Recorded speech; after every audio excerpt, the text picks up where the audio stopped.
চলুন শুনে আসি আফনান ভাইয়ের ঘটনাটি। আসসালামু আলাইকুম। সুপ্রিয় শ্রোতা বন্ধুরা, আশা করি সবাই ভালো আছেন। সবাইকে আমার অন্তরের অন্তঃস্থল থেকে জানাচ্ছি আন্তরিক শুভেচ্ছা ও অভিনন্দন। শ্রোতা বন্ধুরা, বরাবরের মতো এবারও একটি ঘটনা নিয়ে আপনাদের সামনে হাজির হলাম। আশা করি সবার ভালো লাগবে। ঘটনাটি সময়টা ছিল 2013 সালে এবং এই ঘটনাটি আমার যে জেলা, রাজবাড়ী জেলা। ঘটনাটির স্থান রাজবাড়ী জেলার পাচুরিয়া ইউনিয়নে। এই পাচুরিয়া থেকে রাজবাড়ীতে আসার জন্য একটি রাস্তা রয়েছে। এটি শহর রক্ষাকারী যে বাঁধ রয়েছে, এই বাঁধ ঘেঁষা রাস্তাটি। সাধারণত বেশি রাতের বেলা এই রাস্তায় কেউ চলাফেরা এমনিতেও করে না, খুব ইমার্জেন্সি ছাড়া আর কি।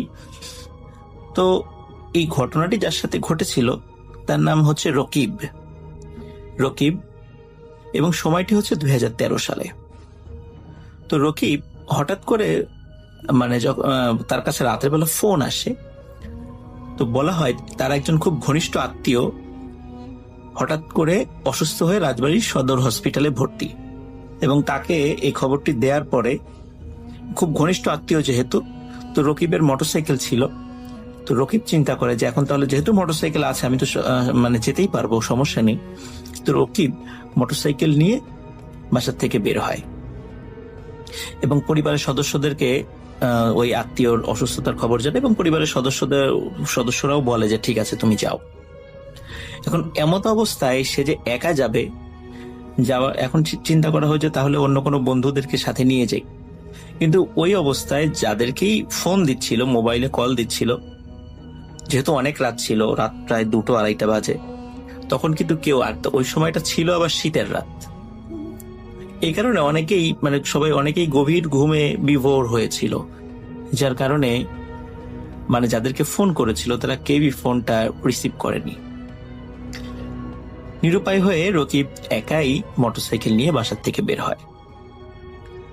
রকিব যখন পাচুরিয়া থেকে তার বাসার থেকে মোটরসাইকেলটি নিয়ে যাচ্ছিল, তো পাচুরিয়া থেকে রাজবাড়ী আসার জন্য মাঝখানে একটি বাজার পড়ে, এটার নাম হচ্ছে উড়াকান্দা বাজার। তো উড়াকান্দা বাজার থেকে বাঁধের রাস্তা থেকে আরেকটু বাম সাইড দিয়ে নেমে যেতে হয়, সেখান দিয়েই রাজবাড়িতে আসাটা অনেক সহজ হয়। যদিও ওই পথটা ওই সময় অনেক নির্জন থাকে, এমনিতেও নির্জন থাকে, কিন্তু রাতের বেলা আরো বেশি নির্জন থাকে। তারপর রকিব সেই রাস্তাটি বেছে নিল তাড়াতাড়ি যাওয়ার জন্য। তো রকিব যখন ওরাকান্দা বাজার থেকে বাম দিক দিয়ে বাইকটা শহর রক্ষাকারী বাঁধ থেকে একটু ঢালু রাস্তা, নিচের রাস্তা দেশে বেশ ঢালু রাস্তা থাকে আর কি, ওখানে বাইকটি নামিয়ে দিয়ে সেই পথ দিয়ে আসতে থাকে। তো আস্তে আস্তে দাঁতশি নামক একটি জায়গা আছে, সেখানে আরেকটি বাজার রয়েছে। এই দাঁতশি বাজারের ঠিক আগে সে মোটরসাইকেলের লুকিং গ্লাসে হঠাৎ করে সে দেখতে পায় পেছনে মনে হয় কেউ বসে আছে। তো সে চিন্তা করে যে যেহেতু মোটরসাইকেল চালাচ্ছে এমনিতেও ভুল দেখতে পারে, কিন্তু স্পষ্ট না দেখলেও তার মনে হচ্ছিল যে লুকিং গ্লাসে যে কেউ মনে হয় বসে আছে পিছন। তখন রাকিব যেটি করে সেটি হচ্ছে যে প্রথমত সে দোয়া কালাম পড়া শুরু করে। তো তারপর সে মোটরসাইকেল যথারীতি চালাচ্ছিল, কিন্তু হঠাৎ রাকিব ফিল করে যে তার মোটরসাইকেলের স্পিড যে স্পিডে ছিল, মনে হচ্ছে স্পিডটা আগের থেকে আস্তে আস্তে বেড়ে যাচ্ছে। তো রাকিব তখন একটু ভয় পাওয়া শুরু করে, যদিও সে অনেক সাহসী ছিল, সে অনেক ভয় পাওয়া শুরু করে। তো ওই সময়টাতে রাকিব যে কাজটি করে সেটা হলো মোটরসাইকেলতে সে আপ্রাণ চেষ্টা করে মোটরসাইকেলের ব্রেক করে মোটরসাইকেলটা থামানোর জন্য। কিন্তু অদ্ভুত ব্যাপার, যে মোটরসাইকেলটা কোনোভাবেই থামানো যাচ্ছিল না, কোনোভাবেই রাকিব মোটরসাইকেলটি থামাতে পারছিল না। এবং তখন আরেকটি ঘটনা রাকিব প্রত্যক্ষ করে, সেটাই হচ্ছে যেহেতু চাঁদের আলো ছিল, তখন চাঁদের আলোতে মোটরসাইকেলের ছায়াটি পড়েছে রাস্তার পাশে। তখন রাকিব ওই ছায়ার দিকে তাকিয়ে দেখে যে তার পেছনে একটি ছায়া বসে আছে। মনে হচ্ছে তার পেছনে যদি একজন মানুষ বসে থাকে, ঠিক যেরকম ছায়া পড়ে, মনে হচ্ছে ঠিক ওরকমই একটি ছায়া তার পেছনে বসে আছে এবং এতটুকু সে ফিল করে এবং সে ওই ছায়ার দিকে তাকায় দেখতে পারে যে এই ছায়ামূর্তিটি একটি মহিলা মানুষের। কারণ ওই ছায়ামূর্তির যে চুল, বড় বড় চুল, মোটরসাইকেল যখন চলছিল বাতাসে সেই চুলটা পেছন দিকে উঠছিল, ঢেউ খেলছিল।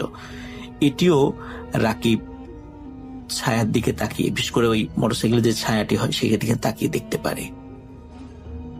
তো তখন ও বুঝতে পারে যে এখন সে খুব বিপদে পড়ে গিয়েছে। তখন কি করবে, মোটরসাইকেল তো থামাতে পারছে না। তখন ওই অবস্থাতেই মোটরসাইকেল চালাতে চালাতে আরেকটু সামনের দিকে, দার্সির থেকে আরেকটু সামনের দিকে একটি জায়গা আছে, এর নাম হচ্ছে নূরপুর বলে। তো এই নূরপুরের কাছে এসে পাশে দেখে রাস্তায়, যেহেতু সে ওই দিক দিয়ে সবসময় চলাফেরা করে, তো আগে থেকেই দেখেছিল যে রাস্তার পাশে একটি খুব অল্প পানির একটি খাদের মতো রয়েছে। তখন মোটরসাইকেল যে কোনো উপায়ে থামানোর জন্য সে চিন্তা করছে, এখন থামাতে গেলে কোনো গাছ বা দেয়ালের সাথে যদি ধাক্কা দেয় এই স্পিডওয়ালা মোটরসাইকেল, তাহলে কিন্তু খুব বিপদ হয়ে যাবে। এই জন্য রাকিব যে কাজটি করে সেটি হচ্ছে এই মোটরসাইকেলটি এই খাদের মধ্যে নামিয়ে দেওয়ার চেষ্টা করে এবং সেখানে সে সফলও হয়। যখন মোটরসাইকেল খাদের মধ্যে নামিয়ে দেয় তখন মোটরসাইকেল পানির মধ্যে গিয়ে পড়ে এবং রাকিব তেমন কোনো আহত হয় না। কিন্তু এই যখন ধপাস করে এই মোটরসাইকেলটি পানির মধ্যে পড়েছে, তখন আশেপাশে যে বাড়ি ছিল তারা চিন্তা করেছে যে কি ব্যাপারে এত শব্দ, এত জোরে শব্দ হলো কি। তখন বেশ কয়েকজন লোক বের হয়েছে বাসা থেকে বের হওয়ার পর টর্চ জ্বালিয়ে দেখে যে নিচে একটা লোক পানির মধ্যে পড়ে গিয়েছে, সে আহত অবস্থায় গোংরানোর মতো শব্দ করছে। তখন কয়েকজন গিয়ে ওখান থেকে তাকে উদ্ধার করার চেষ্টা করে। কিন্তু অদ্ভুত ব্যাপার হলো, তাকে উদ্ধার করতে গিয়ে একটি সমস্যা দেখা দিল। সেটা হচ্ছে যে কয়েকজন লোক মিলে তাকে যখন টেনে তোলার চেষ্টা করছিল, তার শরীরটা এত ভারী মনে হচ্ছিল তাদের কাছে, কিছুতেই এই বডিটাকে টেনে তুলতে পারছিল না, রাকিবের দেহটাকে টেনে তুলতে পারছিল না। তখন আরো লোকদেরকে ডাক দেয়া হয়। প্রায় 15 থেকে 16 জন মিলে এই রাকিবকে পানি থেকে টেনে তোলে। এটা অদ্ভুত ব্যাপার, কারণ তার ওজন ছিল বড় জোর 60 কেজি, 60 কেজি, কিন্তু এটা তুলতে 15-16 জন লোক লাগবে, এটা কিন্তু অকল্পনীয় ব্যাপার ছিল। এবং তাদের কাছে মনে হচ্ছিল, তাদের বর্ণনা অনুযায়ী, যে মনে হচ্ছিল তারা কোনো পাথর টেনে তুলছে। তাকে ওখান থেকে তোলার পরে, যেহেতু সে অতটা আহত হয়নি, মোটামুটি যেহেতু ঠান্ডার সময় ছিল, পানির মধ্যে পড়েছিল, সেন্সলেস হয়ে যায় ঠান্ডাতে, তো তখন তাকে একটু জ্ঞান ফেরানো হয়, একটু ট্রিটমেন্ট করে আগুনের একটু তাপ দিয়ে। তখন সে পুরো ঘটনাটা সবাইকে খুলে বলে। ওই অবস্থায় তার পরিবারের লোকদেরকেও খবর দেওয়া হয়, কিন্তু রাতের বেলা ওনাদেরকে আশ্বস্ত করা হয় যে না, সে ভালো আছে, আপনারা সকালে আসেন। তো সকালে এসে তার পরিবারের লোকগুলো রাকিবকে নিয়ে যায়। কিন্তু এই ঘটনাটি এখানেই শেষ নয়। এরপরে এই যে ছায়ামূর্তি যেটি হঠাৎ করে মোটরসাইকেলে তার উপর চেপে বসেছিল, এটি তার আর পিছু ছাড়ে না। বিশেষ করে একদিন এমন একটি ঘটনা ঘটে যে রাকিব ঘুমিয়ে আছে, তো সে ফিল করছিল যে তার পাশে কেউ একজন শুয়ে আছে, বড় চুলওয়ালা কোনো মানুষ শুয়ে আছে। একদিন এই ঘটনাটি যেদিন ঘটে, তখন রাকিব খুব ভালো করে খেয়াল করে এটা কে। তখন তাকিয়ে দেখে যে মোটামুটি যতটুকু দেখা যাচ্ছিল অন্ধকারে, যে চেহারাটি ভয়ঙ্কর রকমের কালো। একে তো ঘরে অন্ধকার, যতটুকু আবছা আলো ছিল, তো ভয়ঙ্কর রকমের কালো। কারণ আলো কিভাবে দেখতে পেল, ওইখানে কিন্তু ইলেকট্রিসিটি ছিল তার ঘরে, যেহেতু ডিম লাইট আমরা জ্বালিয়ে অনেক সময় ঘুমাই আর কি, যে ডিম লাইটের আলোতে সে দেখছে ভয়ঙ্কর রকমের কালো একটা চেহারা। মাথার চুলগুলো অস্বাভাবিক রকমের বড়, এত বড় চুল সাধারণত কোনো মেয়েদের হয় না। তার পাশে শুয়ে আছে। তখন রাকিব চিৎকার করে ওঠে, তার চিৎকার বাড়ির অন্য সদস্যরা চলে আসে। তখন আবারও রাকিব সেন্সলেস হয়ে যায়। রাকিবের যখন জ্ঞান ফেরে, তখন বেশ কিছু মানে হুজুরদের কাছে নিয়ে যাওয়া হয়, তখন হুজুররা তার ট্রিটমেন্ট করা শুরু করে এবং বলে যে রাতের বেলা এই বের হওয়ার সময় একটি দুষ্টু জিন তার উপর সওয়ার হয়েছিল এবং এটি তার থেকে সহজে যেতে চাচ্ছে না। দেখ, আলহামদুলিল্লাহ অনেক চেষ্টার পর রাকিব সুস্থ হয় এবং এখনো সে সুস্থ অবস্থায় আছে, সে ভালো আছে। বর্তমানে একটি মোবাইল অপারেটর কোম্পানিতে সে চাকরি করে। তো এটি ছিল ঘটনা। ধন্যবাদ শ্রোতা বন্ধুদেরকে, ধন্যবাদ রাসেলুল্লাহকে ঘটনাটি প্রচার করানোর জন্য। তো সবাইকে আবারও অভিনন্দন জানিয়ে আমি আফনান আপনার কাছ থেকে বিদায় নিচ্ছি। আসসালামু আলাইকুম। চলুন শুনে আসি হসপিটালের লাশের একটা চমৎকার ঘটনা। Stay tune. আসসালামু আলাইকুম রাসেল ভাই, আমি হাসিবুল হাসান রনি বলছি। জিজ্ঞেস করছি না কেমন আছেন, কারণ আপনি সবসময় ভালো দলেই থাকেন। আমি মিরপুর সারাপাড়ার বাসিন্দা। আমি সরাসরি ঘটনায় চলে যাচ্ছি। 2002 সালে আমি পাবনা সদর হাসপাতালের সংলগ্নে একটি ডায়াগনস্টিক সেন্টারে আমার বোনের হাজবেন্ডের দ্বারা আমি একটি প্যাথোলজি ল্যাবে প্রশিক্ষণ নিতে যাই। প্রশিক্ষণ চলাকালীন আমাদের কাজগুলো ছিল হচ্ছে ব্লাড কালেকশন করা পেশেন্টের কাছ থেকে। বেশিরভাগ ব্লাড গুলা কালেকশন হতো আমরা পাবনা সদর হাসপাতালের যে প্যাথোলজি ল্যাব ছিল ওখানে অধিকাংশ পরীক্ষাগুলাই হতো না। সো আমরা ওই পরীক্ষাগুলো কালেক্ট করে আমরা এখান থেকে করে নিতাম, প্লাস পরবর্তীতে ডেলিভারিটা ওখানে দিয়ে হতো আর কি। তো কোনো একদিন বিকালের দিকে আমাদের অফিসটা ক্লোজ হতো রাসেল ভাই 9টার দিকে, পাবনা সদর হাসপাতালের সংলগ্নে ছিল যেহেতু। তো কোনো একদিন বিকালের দিকে আর কি 2002 সালের কথা বলছি, আমাকে ডায়াগনস্টিক থেকে বলা হলো যে রনি একটা ব্লাডের কালেকশন আছে, সদর হাসপাতালে যাও, দোতলায় এত নম্বর ওয়ার্ড, এত নম্বর বেডে। তো অনেক আগের কথা যেহেতু রাসেল ভাই আমার অতটা খেয়াল নেই বেড নাম্বার ওয়ার্ড নাম্বারটা। তো আপনার সদর হাসপাতালটা বেসিক্যালি ছিল হচ্ছে গিয়ে এদিক দিয়ে উঠে ওদিক দিয়ে নামা যেত, মানে একদিক দিয়ে সিঁড়ি আছে, সিঁড়ি দিয়ে আপনি উঠলে পরে হাসপাতালটা লম্বা, পুরাটাই হচ্ছে কি বারান্দা, হাতের ডান সাইডে বারান্দা, বাম সাইডে হচ্ছে কি ওয়ার্ড গুলো। তো বারান্দা দিয়ে বের হয়ে বারান্দা দিয়ে উঠে তারপরে ওদিক দিয়ে সোজা চলে গেলে আবার ওই পাশ থেকেও আরেকটা সিঁড়ি যেটা দিয়ে নামা যেত। তো দুটো সিঁড়ি ছিল, দুপাশ দিয়ে রোগীরা উঠতো। তো বিকাল গড়িয়ে যখন সন্ধ্যার দিকে আমি একটু ডিলে করেই গেলাম ব্লাডটা কালেকশন করতে। তো সন্ধ্যার দিকে মোটামুটি আমি যখন হাসপাতালের কাছাকাছিতে তখন ঠান্ডা বাতাস বইছে, আকাশে অনেক মেঘ করেছে, গুড়ি গুড়ি বৃষ্টিও পড়ছে বলা যায়, 1 ফোঁটা করে বৃষ্টিও পড়ছে, কিন্তু অনেক বেশি আর কি মেঘ করেছে আর কি, বড় ধরনের একটা ঝড় হবে এরকম কিছু। তা আমি এটা দেখি একটু তাড়াতাড়ি করে গেলাম যে আর্লি ব্লাডটা কালেকশন করে আমি স্যাম্পলটা নিয়ে আসি আমার ল্যাবে। তো আমি সিঁড়িতে উঠে জাস্ট ব্লাডটা কালেকশন করছি। সিরিঞ্জে আমি যখন ব্লাডটা টেনে নিয়ে এসে সিরিঞ্জটা নিডেলটা বের করে যখন পেশেন্টকে কটন দিয়ে হাতটা ক্লোজ করে দিলাম, in the mean time Rasel ভাই কারেন্ট চলে যায়। তো কারেন্ট চলে যাওয়ার পরে আমি অ্যাজ ইউজুয়াল কারেন্ট যেতেই পারে, এটা আর মফস্বল শহরগুলোতে একটু কারেন্ট বেশি যায়, তখন আরো বেশি যেত আর কি, এই এখনকার তৎকালীন সময় থেকে বেশি যেত আর। তো আমি সবসময় যেটা করতাম সেটা হচ্ছে কি, আমি যদি কখনো দোতলায় উঠতাম, এদিক দিয়ে উঠতাম ওদিক দিয়ে নামতাম আর কি। হাসপাতালটা একটা চক্কর দেওয়া হতো, তা আমার কাছে ভালো লাগতো আর কি, পরিবেশটাও খুব সুন্দর ছিল। তো যেহেতু আমি পাশাপাশি ল্যাবে কাজ করতাম, হাসপাতালের অধিকাংশ স্টাফই আমাদের পরিচিত ছিল। তো আমি যখন ওই পাশ থেকে নামছি, কারেন্ট চলে গিয়েছিল, তখন আমি একটা মোবাইল ইউজ করতাম সিমেন্স C25, অনেক আগের মডেল সিমেন্স C25। খুব বেশি আলো হতো না, বিকজ অফ ওগুলা তো কোনো টর্চের ব্যবস্থা ছিল না। যার ধরুন আমি ওইটা নিয়ে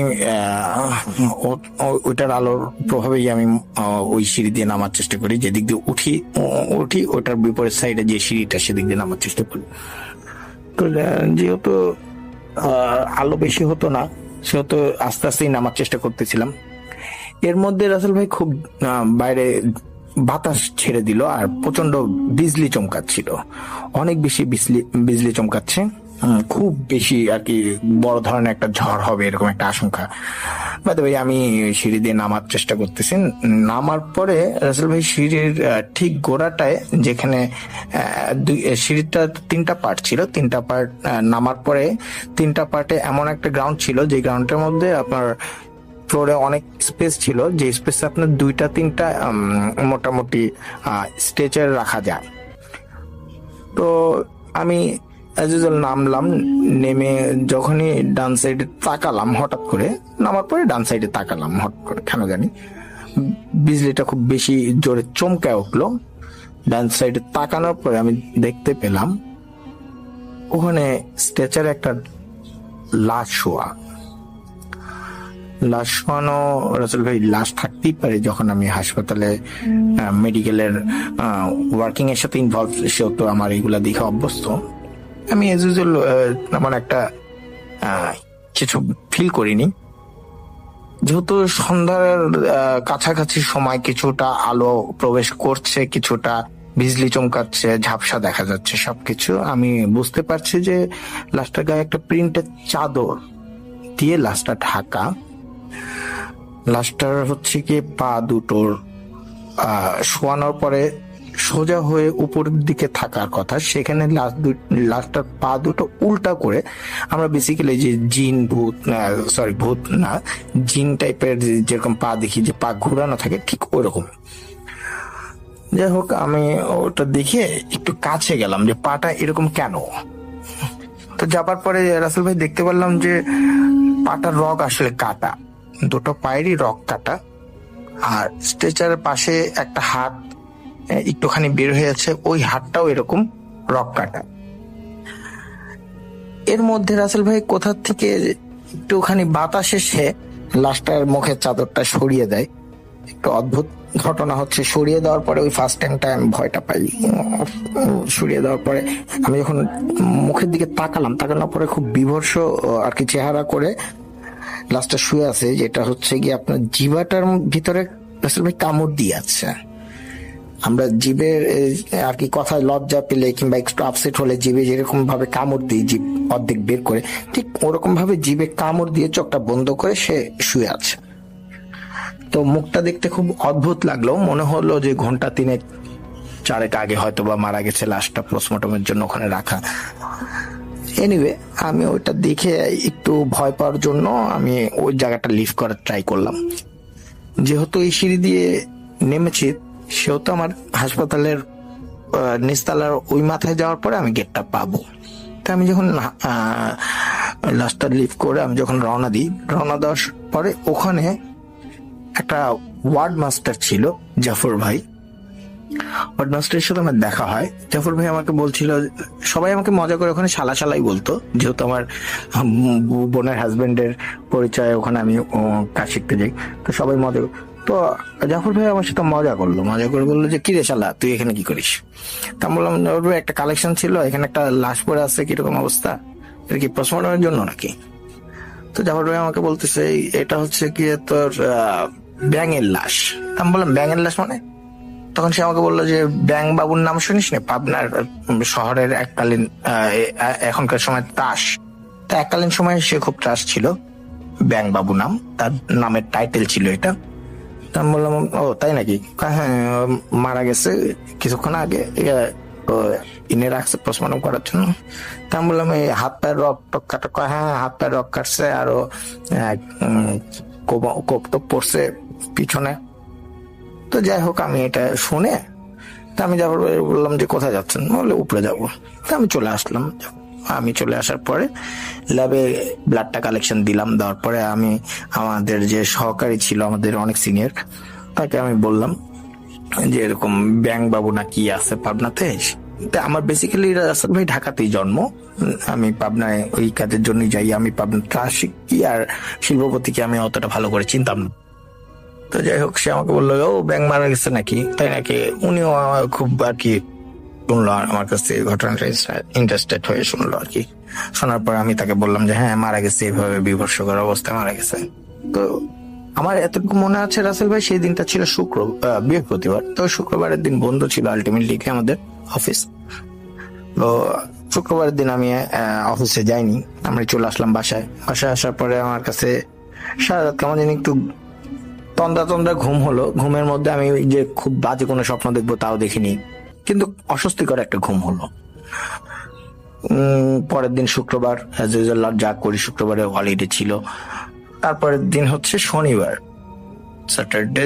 আমি মর্নিং এ অফিসে যাই। অফিসে যাওয়ার পরে ঠিক সারাদিন অফিস করার পরে রাসেল ভাই ওই সময়টাই সন্ধ্যার দিকে, মানে বৃহস্পতিবার সন্ধ্যায় যে টাইমটা ছিল, শনিবার ঠিক ওই টাইমটা সন্ধ্যার দিকে আমি ওয়াশরুমে ছিলাম। ওয়াশরুম থেকে আমাকে ওই যে ল্যাবের সিনিয়র ভাইয়া, উনি আমাকে ডাকতেছে, রনি, হ্যাঁ রনি। আমি বললাম যে ভাইয়া আমি বাথরুমে বেরোচ্ছি। তো বাথরুম থেকে আওয়াজ দিয়ে আমি বের হলাম। বের হওয়ার পর আমি বললাম হ্যাঁ কি হয়েছে? কয় শালা খালি মিথ্যা কথা বলিস না। তা আমি বললাম কেন ভাইয়া কি হয়েছে? তখন উনি আমাকে বললো যে তুই না বললি ব্যাং মারা গেছে, ব্যাং তো মারা গেছে আজ। আমি বললাম মানে? সে আমাকে বললো হ্যাঁ ব্যাং তো আজকে মারা গেছে, খালি ফাইলামি নাকি। আমি কথাটা শোনার পরে আমার কাছে আর কি ব্যাপারটা কেমন জানি বৃহস্পতিবার রাতের স্বপ্নের মতোই মনে আর কি, তন্দ্রা তন্দ্রা ঘুমের মতোই মনে হচ্ছিল অনেকটা। কি বলবো আপনাকে আর কি। আমি সাথে সাথে সদর হাসপাতালের কাছে চলে যাই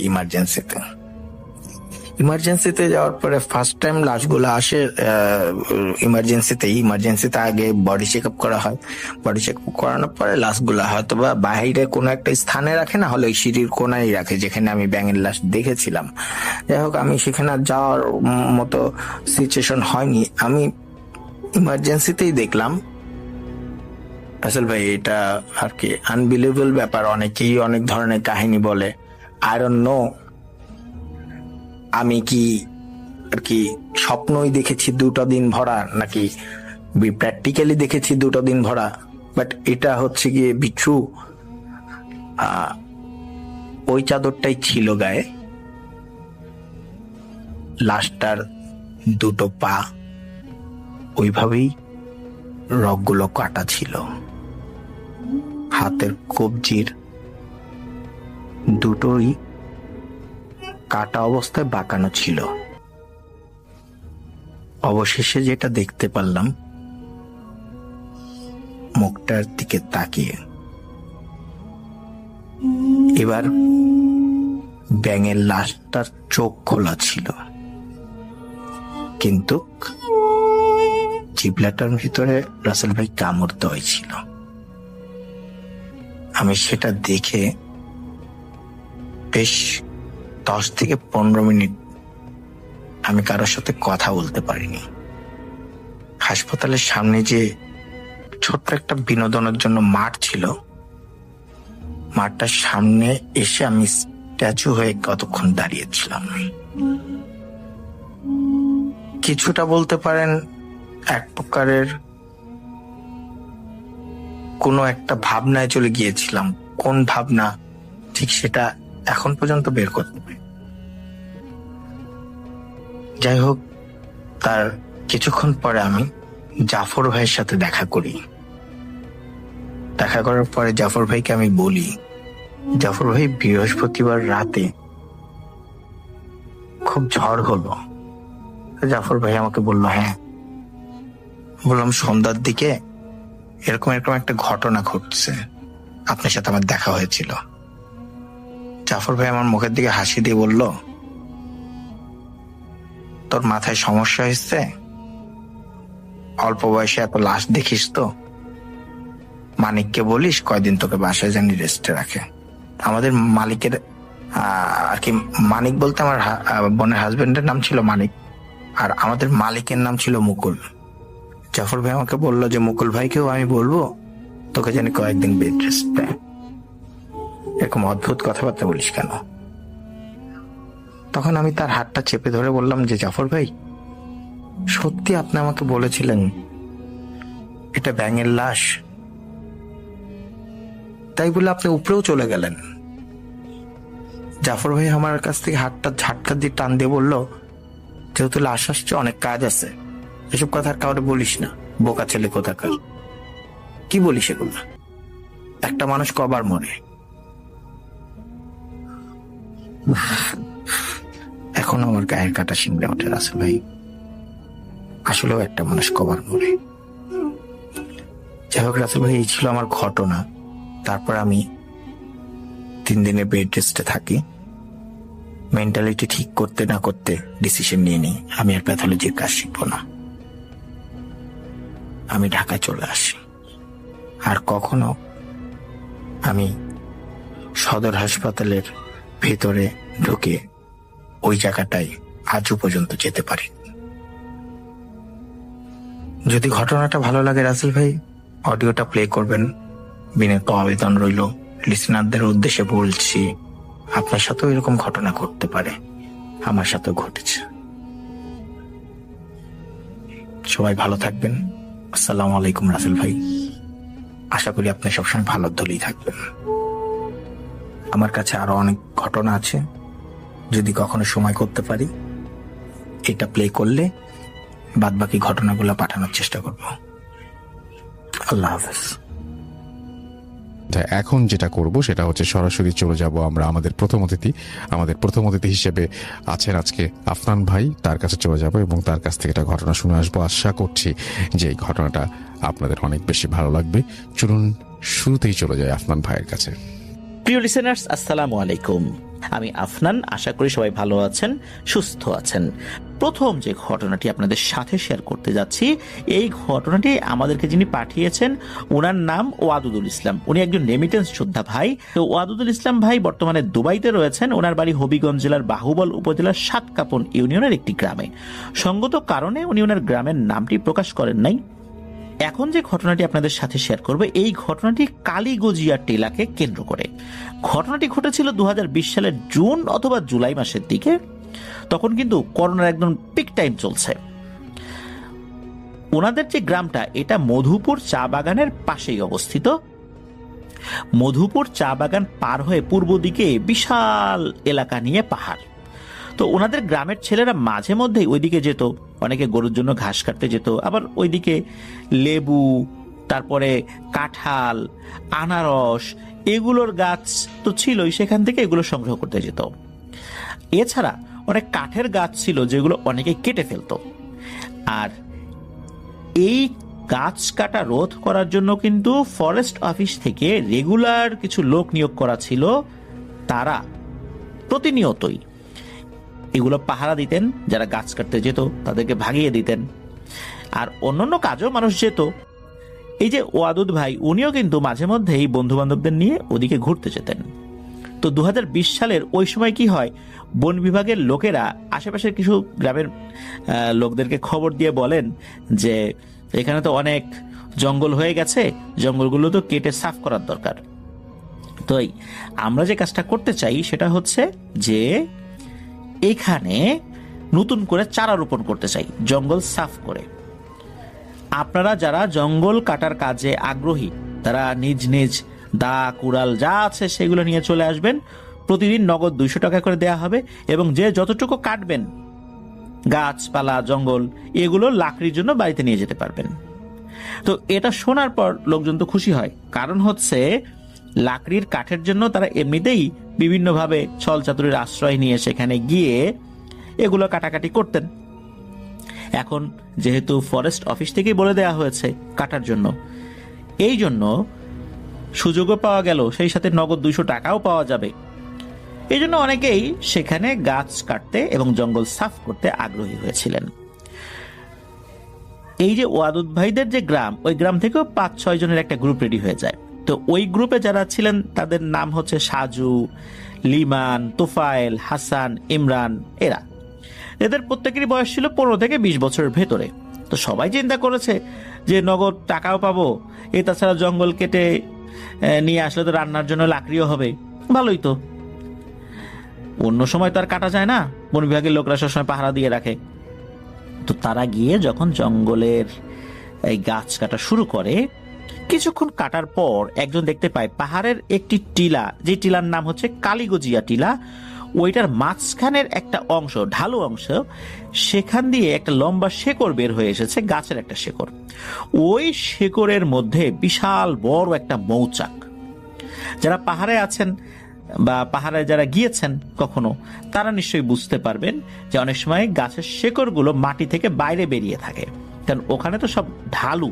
ওই ঢালুর ভেতর দিয়ে অনেক সময় শেকড় লম্বা হয়ে ফাঁকা বা শূন্য স্থানে বেরিয়ে থাকে। তো ওইরকম একটা শেকড়ের সাথে বিশাল বড় একটা মৌচাক ছিল। তো এটা ওরা দেখেছে, বিশেষ করে এই যে গ্রুপের নামটা বললাম, তো ওরা ওখানে গিয়েছে, দেখেছে। এখন তারা চিন্তা করেছে এটা তো বিশাল বড় একটা মৌচাক, এখন তো আরো অন্যান্য লোক এদিকে আসবে, এটা দেখে ফেললে তো এটা কেটে ফেলবে, মধু নিয়ে যাবে, তাহলে তো কেমন হয়ে গেল না? ওরা একটা দেখলো আর একজন ভেঙে নিয়ে যাবে। ওরা একটা পরামর্শ করে। পরামর্শটা হচ্ছে একজনকে ওখানে রেখে দেয় যে খবরদার এদিকে কাউকে আসতে দিবি না, তাহলে কিন্তু এই চাক দেখে ফেলবে, মধু কেটে নিয়ে যাবে। আমরা অন্যদিকে জঙ্গল সাফ করতেছি, এদিকে আমরা অন্যদিকের লোকজনকে আসতে দিব না, আমরা বলবো যে এইটুকু আমরা কাটছি, তোমরা অন্যদিকে যাও, এভাবে ভাগিয়ে দেব। আর সমস্যা হলো যে ওরা কেউই এই মৌচাক কাটতে জানে না, আর দিনের বেলা মৌচাক ভাঙাটা বেশ ঝুঁকিপূর্ণ। ওদের কাছে ওই ধরনের কোনো ম্যাটেরিয়ালসও ছিল না যেটা ইউজ করে ওরা কাটবে, মৌমাছির কামড় খেতে হবে। তো সাজু বলল যে আমরা রাতের বেলাটা ভাঙবো, দেখেই তো গেলাম এটা কোথায়। এখানে একটা কথা, সেটা হচ্ছে এই মৌচাক ভাঙায় ওই গ্রামের খুব প্রবীণ একজন মুরব্বী, যিনি এটাতে খুবই পারদর্শী ছিলেন, তার নাম হচ্ছে আলী। সবাই ওনাকে আলী দাদু বলেই ডাকতো আর কি। তো ওনার কাছে সবাই গেল পরবর্তীতে এসে আর কি, ওই জঙ্গল সাফ করার একটা পর্যায়ে তারা যখন কাজ শেষ করে ফেলেছে। আর এই যে আলী দাদু, উনি কিন্তু মৌচাক ভাঙায় এতটাই পারদর্শী, উনি মৌচাকের কাছে গেলেই কোন জায়গাটাতে রানী মৌমাছি আছে সেটা বুঝতে পারতেন। রানী মৌমাছিটাকে উনি আটকে ফেলতেন, আর রানী মৌমাছিকে আটকে ফেললে অন্য মৌমাছিগুলো নাকি কামড় দিতে আসে না। এরপরে উনি রানী মৌমাছিটিকে ছেড়ে দিতেন যখন মৌচাক কাটা হয়ে যেত। তো এইভাবে উনি মৌচাক কাটতে খুবই পারদর্শী ছিলেন। তো ওই আলী দাদুর কাছে গিয়ে ওনারা তো বলেছেন যে এই ব্যাপার দাদু, তোমাকে এটা কাটতে হবে। উনি বলেছেন কোথায় এই জিনিসটা, তোরা কোথায় দেখেছিস? তখন তো ওনারা বলছেন যে এটা তো কালীগজিয়া টিলার একটা জায়গায়। কোন জায়গায়? কালীগজিয়া টিলার একটা জায়গায়। ওরে বাপরে, ওইখানে তো যাওয়া যাবে না, ওইখানে সমস্যা আছে, ওই জায়গাটা দোষের। আর রাতের বেলা তো দূরের কথা, দিনের বেলা তো আমি কাটতে যেতে রাজি না, এই যা তো যা, এইসব ঝামেলা করিস না। কিন্তু ওরা তো নাছর বান্দা, আলী দাদুকে রাজি করিয়েই ছাড়বেন। এর মধ্যে আরো 3-4 জন এসে যোগ দিলেন, তাদেরই বন্ধু বান্ধব। আলী দাদুকে অনেক অনুরোধ করছেন, আলী দাদুও তাদেরকে আসলে বোঝাতে পারছেন না। 15 থেকে 20 বছর বয়সী এই কিশোরদেরকে কিভাবে বুঝাবেন? ওরা তো তরুণ, টকবগে, তাদের রক্ত, কোনো ভয় তো ওদের আসলে কাবু করতে পারে না। একটা পর্যায়ে আলী দাদু বিরক্ত হয়ে বলেন, আচ্ছা ঠিক আছে, যা কাটবো, তবে এখন না, আমরা আসরের নামাজ পড়ে বের হব, ওইখানে গিয়ে মাগরিবের নামাজ একসাথে জামাতে আদায় করব। এরপর ওইটা কাটবো এবং এশার আজানের আগেই আমাদেরকে বাড়িতে ফেরত আসতে হবে, কারণ বারবার বলছি জায়গাটা কিন্তু ভালো না। তো সকলে সম্মত হয়, ঠিক আছে, দাদু যেটা বলবে ওইটাই। আসরের পরপরই ওনারা বেরিয়ে যান নামাজ পড়ে। ওইখানে গিয়ে একটা ছড়া আছে, মানে ছড়া, ঝর্ণা বা নদীর মতো, তো ওটাতে অজু করেন। অজু করে মাগরিবের আজান ওইখানে দিয়ে একসাথে সবাই জামাতে মাগরিবের নামাজ আদায় করেন। এরপর দাদু ওই মৌমাছির চাকের দিকে যান, গিয়ে দেখেন বিশাল বড় একটি মৌচাক। উনি দেখেই বলেন এখানে 2 থেকে 3 লিটারের মতো মধু আছে। যেহেতু ওনার একটা পূর্ব থেকে অভিজ্ঞতা ছিল, দেখলেই বুঝতে পারেন যে কি পরিমাণ মধু এখানে থাকতে পারে। এদিকে ওনারা প্রস্তুতি নিয়েছেন, বাঁশের মধ্যে কাপড় পেঁচিয়ে কেরোসিন ভিজিয়ে আগুন লাগিয়ে দিয়েছেন। যখনই ওই মৌচাকের কাছে আগুনটা নেবেন, তখনই সকলেই একসাথে শুনতে পায়, কেউ মনে হচ্ছে জোরে জোরে শ্বাস নিচ্ছে, কেউ অনেক জোরে জোরে এবং দ্রুত শ্বাস নিলে কেমন শব্দ হয় ওই রকম। আরো মনে হচ্ছে তাদের প্রত্যেকের কানের মধ্যেই কেউ সাপের মতো হিস হিস শব্দ করছে। আলী দাদুর এই ধরনের অভিজ্ঞতা কিন্তু পূর্বেই ছিল। সবাই ভয় পাবে এই চিন্তা করে উনি আসলে বলেন যে এই ছেলে পেলে এগুলা কিছু না, আমাদের পাশে মনে হচ্ছে বড় কোনো আলোদ হবে। আলোদ হলো সাপ, স্থানীয় ভাষায় ওখানে আর কি সাপকে আলোদ বলা হয়। আর স্থানীয় ভাষায় ওই আলোদ যেই সাপটা, ওইটার যে জাত, ওইটাকে খইয়া গোখরা বলে আর কি। তো যাই হোক, উনি বলেন যে তোরা সবাই দোয়া দুরুদ পড়তে থাক, আমি দেখছি বিষয়টা।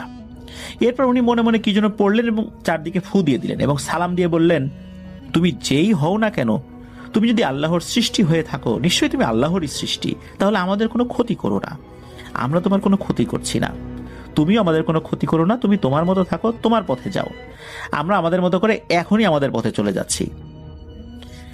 তারপর এই আলুই দাদু ওনার হাতে যে মশালটা ছিল, যেটা দিয়ে উনি ওই মৌচাকের কাছে যেতে গিয়েছিলেন, কেবল তখনও যান নাই, ওই আলী দাদু ওই মশালটা সামনে রেখে আগাতে থাকেন এবং ধীরে ধীরে পাহাড় থেকে নেমে পড়েন। যতক্ষণে ওনারা নেমেছেন, প্রত্যেকেই কিন্তু শুনেছেন ওই সাপের মতো হিস হিস শব্দটি আরো প্রকটভাবে ওনাদের কানের কাছে এসে লাগছে। মনে হচ্ছে কোনো একটা ভয়ঙ্কর অশরীরী ওনাদের সাথেই পিছু পিছু আসছে। ওনারা পাহাড় থেকে নেমে আসার পর আলী দাদু সূরা পড়ে সকলের শরীরে ফু দিয়ে দিলেন এবং শরীর বন্ধ করে দিলেন। সবাইকে বললেন, এবার সবাই নিচের দিকে চেয়ে একদম বরাবর হাঁটতে থাকো, কেউ কিন্তু পিছনে তাকাবে না। আর বাড়িতে গিয়ে এগুলো এখনই কাউকে বলার দরকার নাই, সবাই গোসল করে ঘরে ঢুকবা, সাবধান, গোসলের আগে কেউ কিন্তু ঘরে ঢুকবে না, তাহলে কিন্তু বিপদ হতে পারে। তো ওনারা শরীর বন্ধ করার সাথে সাথেই একটা অদ্ভুত জিনিস দেখতে পেলেন। পেছন দিকে তাকানো লাগে নাই, ওনারা দেখতে পেলেন পাশেই মনে হচ্ছে বিশাল আকৃতির কোনো একটা লম্বা জিনিস জঙ্গলকে সরিয়ে উপর দিকে উঠে যাচ্ছে। অনেক সময় দেখা যায় বিশাল আকৃতির কোনো একটা জিনিস যদি ঝোপের মধ্যে দিয়ে যেতে থাকে, তাহলে যেই জায়গা দিয়ে যায় ওই জায়গার ঘাস বা গাছগুলো দেবে যেতে থাকে এবং বোঝা যায় যে কোন দিক দিয়ে যাচ্ছে। মশালের আলো ছাড়াও কিন্তু চাঁদের আলো ছিল, সেটাতে ওনারা স্পষ্টভাবে দেখতে পেয়েছিলেন কোনো ভয়ঙ্কর লম্বা একটা জিনিস। বোঝাই যাচ্ছে এটা বড় কোনো সাপ হতে পারে, কিন্তু অনেক বড় আকৃতির সেটা। ওইটা পাহাড়ের উপর দিকে উঠে যাচ্ছে এবং যে দিক দিয়ে যাচ্ছে ওই জায়গাগুলো নড়াচড়া করছে, আর একদম সামনের দিকে যে গাছগুলো আছে মনে হচ্ছে ওগুলো ভেঙে যাচ্ছে। এইভাবেই ওই জিনিসটা উপর দিকে উঠে যাচ্ছে। এইটা দেখে সকলেই তো ভয় পান, কারণ সকলেই তখন বুঝতে পেরেছেন এই জিনিসটা এতক্ষণ তাদের পিছু পিছু নিচে নেমে এসেছে। এই জিনিসটা যদি তাদের সাথে সাথে বাড়িতে যেত তাহলে কি বিপদ হতো। তো যাই হোক, সকলে বাড়িতে চলে যায়। আলী দাদুর পরামর্শ অনুযায়ী সকলেই গোসল করে ঘরের মধ্যে ঢুকে পড়ে। পরদিন এরা আবার এসে আলী দাদুকে এই বিষয়টা ব্যাখ্যা করতে বলেন, দাদু বলো তো আসলে ব্যাপারটা কি। তখন আলী দাদু বলেন যে শোন, এই জায়গাটা আর বিশেষ করে টিলাটা, এই কালীগজিয়া টিলাটা অনেক আগে থেকেই দোষের, এখানে অনেক সমস্যা আছে। আমাদের পূর্বপুরুষরা বলছেন যে এইখানে সাপরূপী ভয়ঙ্কর একটা জিন থাকে। এটা কারো ওইভাবে কোনো ক্ষতি করে না, যদি না ও বিরক্ত হয়। ওকে বিরক্ত করলে ক্ষতি করে, বিশেষ করে কেউ যদি রাতের বেলা ওই দিকটাতে যায় কোনো কারণে, তাহলে এই সমস্যাটা হয়। আবার অনেকে দেখা যায় যে কোনো কিছু কাটাকাটি করছে, সন্ধ্যা নেমে গেছে, তখনও সে ওখান থেকে যায় নাই, তখন তার বিপদ হয়। এর মধ্যে আলী দাদু একটি ঘটনা বলেন, সেটা হচ্ছে যে বহুদিন আগে এই ধরনের কিছু ঘটনা শোনা যেত। তখন ওই পাহাড়ে মানুষ ছন কাটার জন্য যেত। বেশ কিছু মানুষ মারা গিয়েছিল। যখন দেখা গেল রাত হয়ে গেছে, পাওয়া যাচ্ছে না, এরপর লোকজন মশাল নিয়ে তাকে খুঁজতে যায়। পরবর্তী দেখা যায় ওই যে পাশে যে ছড়াটা রয়েছে, যেই ছড়াতে ওনারা অজু করেছিলেন, তো ওই ছড়ার ওখানে বালুর মধ্যে মাথাটা গেড়ে রাখা। এই ধরনের ঘটনা নাকি বেশ কয়েকবার ঘটেছে। তবে এখন আশেপাশে অনেক ঘরবাড়ি হয়ে গেছে, চারদিকে আলোকিত হয়ে গেছে, এখন এই ধরনের ঘটনা খুব একটা দেখা না গেলেও রাতের বেলা ওই দিকটাতে গেলে এখনো ভয়ঙ্কর ওই সাপরূপী জিনের মুখোমুখি অনেকেই হয়ে থাকেন। আলী দাদু এটাও বলেন, ওনারা যেহেতু ওইখানে ওই মৌমাছির চাকে আর আগুন দেন নাই, দ্রুত ওখান থেকে নেমে এসেছিলেন, আর মাগরিবের সালাত ওখানে আদায় করেছিলেন, আর ওই জিনটাকে সালাম দিয়েছিলেন, শরীর বন্ধ করে চলে এসেছিলেন, এই জন্য ওই অবয়বটা আর ওনাদের সাথে আসে নাই, ওখান থেকে ফেরত চলে গেছে। যদি আসতো তাহলে ভয়ঙ্কর বিপদ হতো। কালীগজিয়া টিলায় এখনো ওই ভয়ঙ্কর সাপটি রয়েছে, এটাই আমাদেরকে জানিয়েছেন ওয়াদুদুল ইসলাম ভাই। আরও একটা ঘটনায় চলে যাব আমরা, এবং এই ঘটনাটা একটা অডিও ক্লিপ। চলুন শুনে আসি অডিও ক্লিপটি। আশা করছি এই অডিও ক্লিপটিও আপনাদেরকে অনেক অনেক আনন্দ দেবে। চলুন শুনে আসি। আসসালামু আলাইকুম রাসেল ভাই, আশা করি ভালো আছেন, কারণ আপনি সবসময় ভালো দলে। আমি চট্টগ্রাম থেকে মোহাম্মদ জিশানুর রহমান বলছি।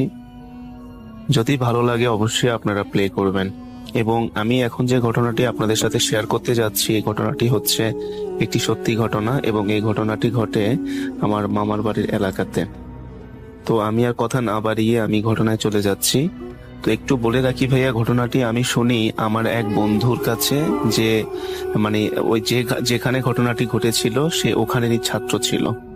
তো যাই হোক, আমি ঘটনাতে চলে যাচ্ছি। ঘটনাটি ঘটে আমাদের মামা বাড়ির এক মাদ্রাসাতে। ওই মাদ্রাসার ওইটা হচ্ছে একটি ফাজেল মাদ্রাসা। ওই ফাজেল মাদ্রাসাতে হোস্টেল ছিল, মানে হোস্টেল ছাত্রাবাস ছিল। তো ছাত্রাবাসে ছাত্ররা থেকে লেখাপড়া করতে পারতো এবং আবাসিক সিস্টেম ছিল। তো ওই মাদ্রাসার দাখিল শ্রেণীর যিনি মুহাদ্দিস বা যিনি হাদিস পড়াতেন, তার নাম ছিল মোহাম্মদ, আমি নামটি আসলে একটু স্কিপ করতে চাচ্ছি, নামটি আমি বলতে চাচ্ছি না প্রসঙ্গত কারণে। তো যাই হোক, দাখিল ক্লাসের মধ্যে যিনি হাদিস পড়াতেন তিনি প্রচন্ড একজন জ্ঞানী, একজন আলেম ছিলেন, এবং তার অনেক স্টুডেন্ট ছিল, ছাত্র ছিল। তিনি অনেক বড় বড় আলেমকেই বাংলাদেশে তৈরি করে দিয়েছেন, যারা এখন বাংলাদেশের অনেক জায়গাতে ভালো ভালো বয়ান এবং ওয়াজ করে থাকেন। তো ওই ঘটনাটি শুরু হয় আসলে ওনাকে কেন্দ্র করেই। তো উনি শুধু দাখিল ক্লাস না, উনি যে কোনো নিচের ক্লাসের বা দাখিল ক্লাস হোক বা আলিম ক্লাস হোক, উনি যখন কোনো ক্লাস করাতেন, যেমন আমরা যখন টিচাররা যখন আমাদেরকে লেকচার দেয়, দেখা যায় যে টিচাররা আমাদের দিকে মুখ করে থাকে। সামনে যদি 100 বা 80-90 জন স্টুডেন্ট বসা থাকে, টিচাররা সবসময় স্টুডেন্টদের দিকে ফিরেই কিন্তু লেকচারটা দেন। তো ঠিক তিনিও এই কাজটি করতেন, যে তার সামনে যদি 60 জন বা 70 জন স্টুডেন্ট বসা থাকতো, তিনি তাদেরকে হাদিস পড়াতেন, হাদিস বুঝাতেন। বুঝানোর পরে সবাইকে যখন বুঝানো হয়ে যেত, ক্লাস শেষ হওয়ার 5 থেকে 10 মিনিট পূর্বে তিনি পিছনের দিকে তাকিয়ে যেতেন। পিছনের দিকে তাকিয়ে তিনি দেখা যেত যে পিছনে কাউকে দেখা যাচ্ছে না, কেউ দেখতো না যে পিছনে কেউ আছে কিনা, কিন্তু উনি জিনিসটা দেখতেন কিনা সেটা আসলে উনি কখনো বলেননি।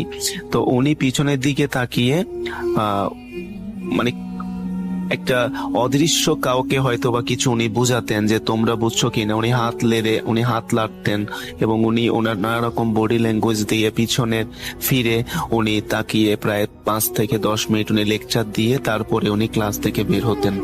তো ঘটনাটা আসলে আপনারা হয়তো বা ক্লিয়ার হননি, আমি একটু ক্লিয়ার করে বলতে চাচ্ছি যে এরকম যে টিচার যখন ক্লাসের মধ্যে কথা বলে, স্টুডেন্টরা সবসময় টিচার থাকে সবসময় স্টুডেন্টদের দিকে ফিরে কথা বলে, এবং পরে যখন একটা অঙ্ক বা একটা ইংলিশ যখন তিনি লিখতে যাবেন, তখন কিন্তু তিনি বোর্ড দিয়ে বা মার্কার পেন দিয়ে তিনি হোয়াইট বোর্ড বা ব্ল্যাক বোর্ডে লিখেন। কিন্তু এই হুজুরের ক্ষেত্রে ঘটনাটি ঘটেছিল সম্পূর্ণ একটু ব্যতিক্রমী।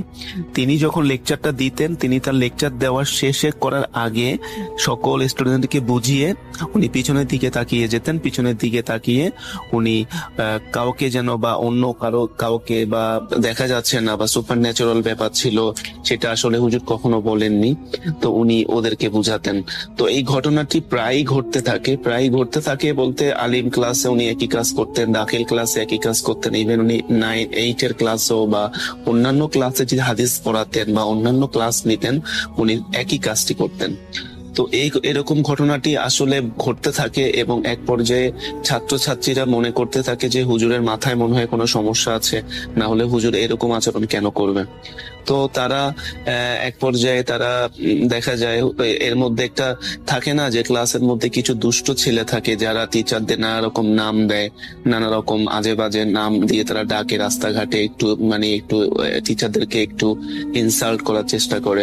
তো এরকম ওই দাখিল ক্লাসের মধ্যে দুই একটা ছেলে ছিল যারা হুজুরকে রাস্তা দেখলে হুজুরকে পাগল বা মেন্টাল বলে এরকম বলে দৌড় দিত। তো এই জিনিসটা হুজুর খুব মনে কষ্ট পেতেন। তো হুজুর কখনো কাউকে কিছু বলেননি বা কাউকে কখনো শাস্তি দেননি। তো উনি ওনার মতো করে পাঠদান দিয়ে যাচ্ছিলেন এটা। তো এইভাবে ঘটনাটি অনেক দিন যায়, অনেকদিন যেতে হুজুর কিন্তু একই কাজ বারবার করছেন। তো স্টুডেন্টরাও একটু অস্বস্তির মধ্যে পড়ে যাচ্ছে যে হুজুর পিছনের দিকে তাকিয়ে কাদের সাথে কথা বলেন বা কাদেরকে লেকচার দিচ্ছেন। তো এই ব্যাপারগুলো আসলে দেখা যায় কিছু বাচ্চারা মানতে পারে না, কিছু ছাত্ররা মানতে পারে না। তো কিছু ছাত্ররা হোস্টেল যিনি সুপারিনটেন্ডেন্ট থাকেন ওনার কাছে গিয়ে ওরা কিছু একটা নালিশ নিয়ে যায় যে এরকম আমাদের মুহাদ্দিস হুজুর এরকম ক্লাসের মধ্যে এরকম অস্বাভাবিক আচরণ করছেন। তো এখানে বলে রাখা ভালো যে ওখানে মাদ্রাসার যিনি সুপারিনটেন্ডেন্ট ছিলেন বা যিনি প্রিন্সিপাল ছিলেন উনি কিন্তু ওই হুজুরের খুব ভালো একজন বন্ধু ছিলেন। উনি একই সাথে লেখাপড়া করে দুজন আলেম হয়ে কিন্তু বের হয়েছেন। কাজেই ওই হুজুরের ব্যাপারে কিন্তু এই সুপারিনটেন্ডেন্ট হুজুর সবই জানতেন এবং উনি কাদের সাথে পিছনে তাকিয়ে কথা বলেন তিনি তাও কিন্তু জানতেন। তো এই বাচ্চাদেরকে হুজুর বুঝিয়ে বলেন যে না, তোমাদের ওস্তাদ আমি জানি উনি ঠিকই আছে, তোমরা শুধু ওনা থেকে পড়াটা আদায় করে নাও, তোমরা ওনাকে কোনো রকমের আজে বাজে নামে ডেকো না বা তোমরা ওনাকে কোনো ডিস্টার্ব করো না, তোমরা জাস্ট ওনা থেকে পড়াটাকে বুঝে নিবা, এর বাইরে উনি যা করে করুক তোমাদের সেটা দেখার বিষয় না। তো এক প্রকারে আর কি কথাটাকে উনি স্কিপ করে যান। তো এইভাবে অনেকদিন চলতে থাকে এবং হুজুর এভাবে প্রতিদিনই ক্লাস নিতেন। প্রতিদিন ক্লাস নিয়ে উনি চলে যেতেন। চলে যাওয়ার আগে উনি প্রায় 5 থেকে 10 মিনিট উনি পিছনে তাকিয়ে লেকচার দিতেন, তারপরে ক্লাস থেকে বের হয়ে যেতেন। তো এভাবে ক্রমান্বয়ে চলতে চলতে দেখা গেল যে রমজান মাস চলে আসে। রমজান মাসে দেখা যায় অনেকগুলো মাদ্রাসা দেখা যায় 15 রমজানের পরে ছুটি হয়, কোনো মাদ্রাসা দেখা যায় 20 রমজানে ছুটি হয়, আবার কোনো জায়গায় দেখা যায় পহেলা রমজান থেকে ছুটি হয়ে যায়। তো এই ঘটনাটি যে মাদ্রাসায় আসলে ঘটেছিল সেই মাদ্রাসাটা 15 রমজানের পর থেকে ছুটি দেওয়া হয়, ঈদের ছুটি। তো কিছু কিছু বাচ্চারা বাড়ি চলে যায়। তাদের বাড়ি, কারো বাড়ি ছিল দক্ষিণবঙ্গে, কারো বাড়ি ছিল উত্তরবঙ্গে। তো দেখা যায় তারা চলে যায়। এর মধ্যে 2-1টা বাচ্চা থেকে যায়, কারণ তাদের বাড়ি ছিল অনেক দূরে। তারা চিন্তা করে যেহেতু এই সময়টাতে কোনো স্টুডেন্ট থাকতেছে না ছাত্রাবাসে, কাজে এই সময়টাতে আমরা একটু মন দিয়ে পড়ালেখা করতে পারবো। তাই 2-1টা বাচ্চা হোস্টেলের মধ্যে রয়ে যায়। এবং একটু একটা জিনিস বলতে ভুলে গিয়েছি যে হুজুরটা মুহাদ্দিস বা যিনি ওই ক্লাসগুলো করাতেন উনিই কিন্তু হোস্টেল সুপার ছিলেন। তো হোস্টেল সুপার বাধ্য হয়ে যান, ওই হুজুরটা থাকতে বাধ্য হন, যেহেতু সবগুলো বাচ্চা এখনো চলে যায়নি, তাই তিনি ওই বাচ্চাগুলোর দায়িত্ব নিয়ে ওই মাদ্রাসাতে স্টে করেন ঈদ পর্যন্ত। তো রাসেল ভাই, ঘটনা যেটা আসল ঘটে সেটা শুরু হয় ওই সব ছাত্ররা চলে যাওয়ার 2 থেকে 3 দিন পরে রাতের বেলা। রমজান মাসই ছিল। তো রমজান মাসে সবাই তারাবির নামাজ পড়ার পরে খাওয়া দাওয়া করে খুব আর্লি সবাই ঘুমাতে চলে যায়। মাদ্রাসাতে নিয়মটা হচ্ছে এটা যে এশার নামাজ তারাবিটা পড়েই তাড়াতাড়ি কিন্তু ঘুমিয়ে যেতে হয়। তারপরে আবার দেখা যায় যে সেহরির আগে উঠে তাহাজ্জুদ নামাজ পড়তে হয়। তো যাই হোক, তো একটা ছেলে, যে ছেলেটা হুজুরকে খুব বেশি ডিস্টার্ব করতো, ও কিন্তু আসলে মাদ্রাসার হোস্টেলে থাকতো। তো ওই ছেলেটা নামাজ এবং তারাবির নামাজ শেষ করে সে রাতের বেলা 9টা কি 9:30টার দিকে সে ক্যান্টিনে তার রাতের খাবারটা সে গ্রহণ করতে যায়। তো রাতের খাবারটা আবার খেয়ে সে সুন্দর মতো তার যে রুমে সে থাকে সেই রুমে আর কেউই ছিল না, সে একা ছিল, সবাই যেহেতু বাড়ি চলে গেছে। সে ঘুমানোর জন্য প্রস্তুতি নেয়, সে ঘুমিয়ে যাওয়ার চেষ্টা করে। সে 10টা কি 10:30টার দিকে সে ঘুমিয়ে যায়। তো যেহেতু সেহরি খেতে উঠতে হবে, সে আগে আবার তাহাজ্জুদ পড়তে উঠতে হবে, তাই সে চিন্তা করে যে একটু ঘুমিয়ে নিই, 2-1 ঘন্টা ঘুমালে শরীরটা একটু ভালো থাকবে। তো যেই কথা সেই কাজ, ছেলেটা মশারি টাঙিয়ে সুন্দর মতো তার বেডটাকে গুছিয়ে সে শুয়ে যায়। তো শুয়ে যাওয়ার কিছুক্ষণ পরে তার ঘুমিয়ে যায়। তো রাসেল ভাই আসলে ঘুমিয়ে যাওয়ার কিছুক্ষণ পরের মধ্যেই দেখা যায় যে সে হয়তো বা ঘুমালো 10:30 কি 11:45 মধ্যে, দেখা গেল যে তার ঘুমটা ভেঙে গেল 11:20 বা 25 মধ্যে। প্রচন্ড মশার কামড়, প্রচন্ড মশা তাকে কামড় দিচ্ছে, মানে পুরো মশা মনে হচ্ছে তার পুরো বেডটাকে ঘিরে ফেলেছে। সে প্রচন্ড মশার কামড়ে আর সহ্য করতে না পেরে সে ঘুম তার ভেঙে যায়। তো তখন সে বলে যে আমার তো স্পষ্ট মনে আছে যে আমি মশারি টাঙিয়ে ঘুমিয়েছিলাম, তাহলে আমার মশারিটা কোথায়? সে তখন মশারি খুঁজতে থাকে এবং দেখে যে তার যে ফ্যানটা, সে ফ্যানটাও কিন্তু বন্ধ করা, কারণ সে কিন্তু ফ্যান চালিয়ে অন করে কিন্তু ঘুমিয়েছিল। তো যাই হোক রাসেল ভাই, তারপরে সে মনে করে যে হয়তোবা মনের ভুল হতে পারে। তারপরে তখন সে মশারিটা খুঁজতে থাকে, মশারিটা দেখে সুন্দর করে ভাঁজ করে তার বালিশের নিচে রেখে দেওয়া হয়েছে। এবং সে মানে নিজেকে এটা বোঝায় যে হয়তোবা খুব ঘুম পেয়েছিল, ঘুমের ঘোরে আমি হয়তোবা মশারি টাঙাতে ভুলে গেছি। তারপরে সে আবার ফ্যান চালায় এবং মশারি টাঙিয়ে সে আবার ঘুমিয়ে যায়। তো রাসেল ভাই ঘুমিয়ে যাওয়ার কিছুক্ষণ পরের মধ্যেই আবার দেখা যায় ঘন্টাখানেক মধ্যে তার ঘুম ভেঙে যায়, আবার তাকে প্রচন্ড মশা তাকে কামড়াতে থাকে। এবং সে তখন হঠাৎ করে বিছনা থেকে লাফ দিয়ে উঠে এবং একটু ভয় পায় যে পরপর 2টি ঘটনা তার সঙ্গে ঘটছে। কারণ তার স্পষ্ট কিন্তু মনে আছে যে সে সেকেন্ড টাইম কিন্তু তার যখন ঘুমটা ভাঙে, ফার্স্ট টাইমে সে কিন্তু মশারি টানিয়েই ঘুমিয়েছিল। তাহলে মশারি কোথায় গেল? তো রাসেল ভাই সে একটু ভয় পেয়ে সে দেখে যে মশারি নেই। তো সে তার বেড থেকে উঠে মশারিটা খোঁজার চেষ্টা করে, দেখে যে মশারি কোথাও নেই। তাই সে তার রুমে লাইটটা জ্বালানোর জন্য তার বেড থেকে কিন্তু লাইটটা হাত দিয়ে ধরা যেত বা পাওয়া যেত, সে তাই হাত দিয়ে তার বেড থেকে লাইটটাকে যখন ক্লিক করতে গেল সুইচে, দেখলো কি যে সেখানে কোনো লাইটের সুইচ নেই। তখন হঠাৎ সে বলল যে কি ব্যাপার, আমি তো সব সময় ঘুমাতে যাওয়ার আগে আমি শুয়ে থেকে আমি লাইটটা অন করি, তাহলে আমি কেন এখন লাইট অন করতে পারতেছি না?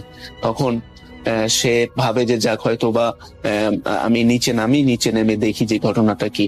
যখন সে নিচে নামতে যাবে রাসেল ভাই, সে ফিল করে যে সে যে পা দিচ্ছে তার পায়ের নিচে কিন্তু কোনো মাটি বা কোনো ফ্লোর নেই রাসেল ভাই।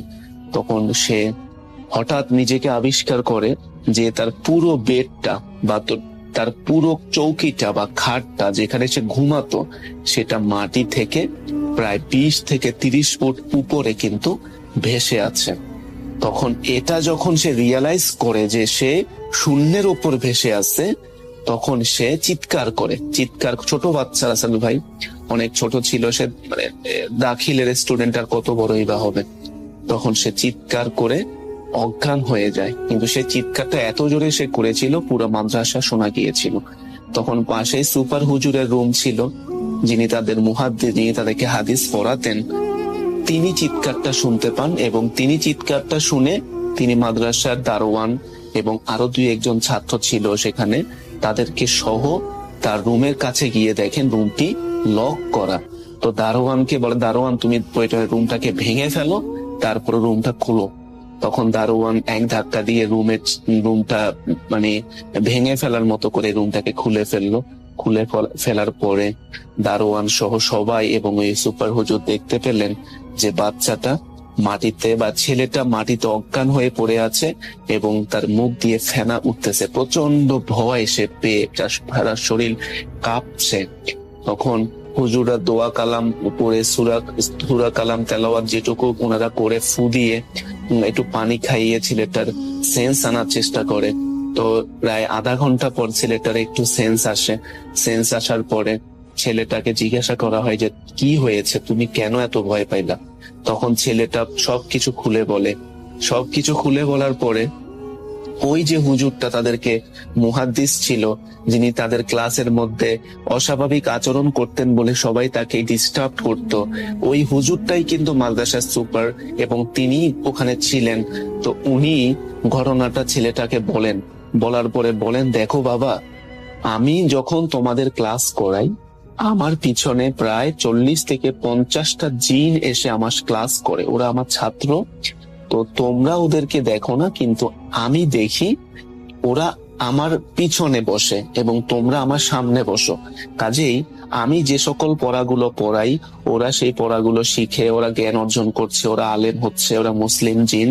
কাজেই তোমাদের পড়া শেষ করে আমি ওদেরকে পড়া বোঝানোর জন্য পিছনের দিকে ফিরে তাকাতাম, কিন্তু ব্যাপারটা তোমরা ভালোভাবে দেখোনি। তার জন্য তোমরা আমাকে রাস্তাঘাটে অনেক অপদস্থ করেছো, অনেক আজে বাজে নাম তোমরা ডেকে আমাকে অপমান করার চেষ্টা করেছো। আমি মনে কষ্ট পাইনি, কিন্তু আমার সেই জিন ছাত্রগুলো যেগুলো ওরা মনে কষ্ট পেয়েছে এবং মনে কষ্ট পেয়ে ওরা আজকে তোমাকে একটু ভয় দেখিয়েছে।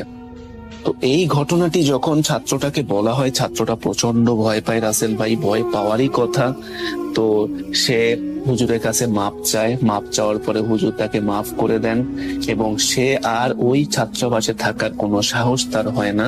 সে ঈদের ছুটি ছিল তার, তাই সে তার মালসামানা নিয়ে পরদিনই সে তার বাড়ি রওনা হয়ে যায় রাসেল ভাই।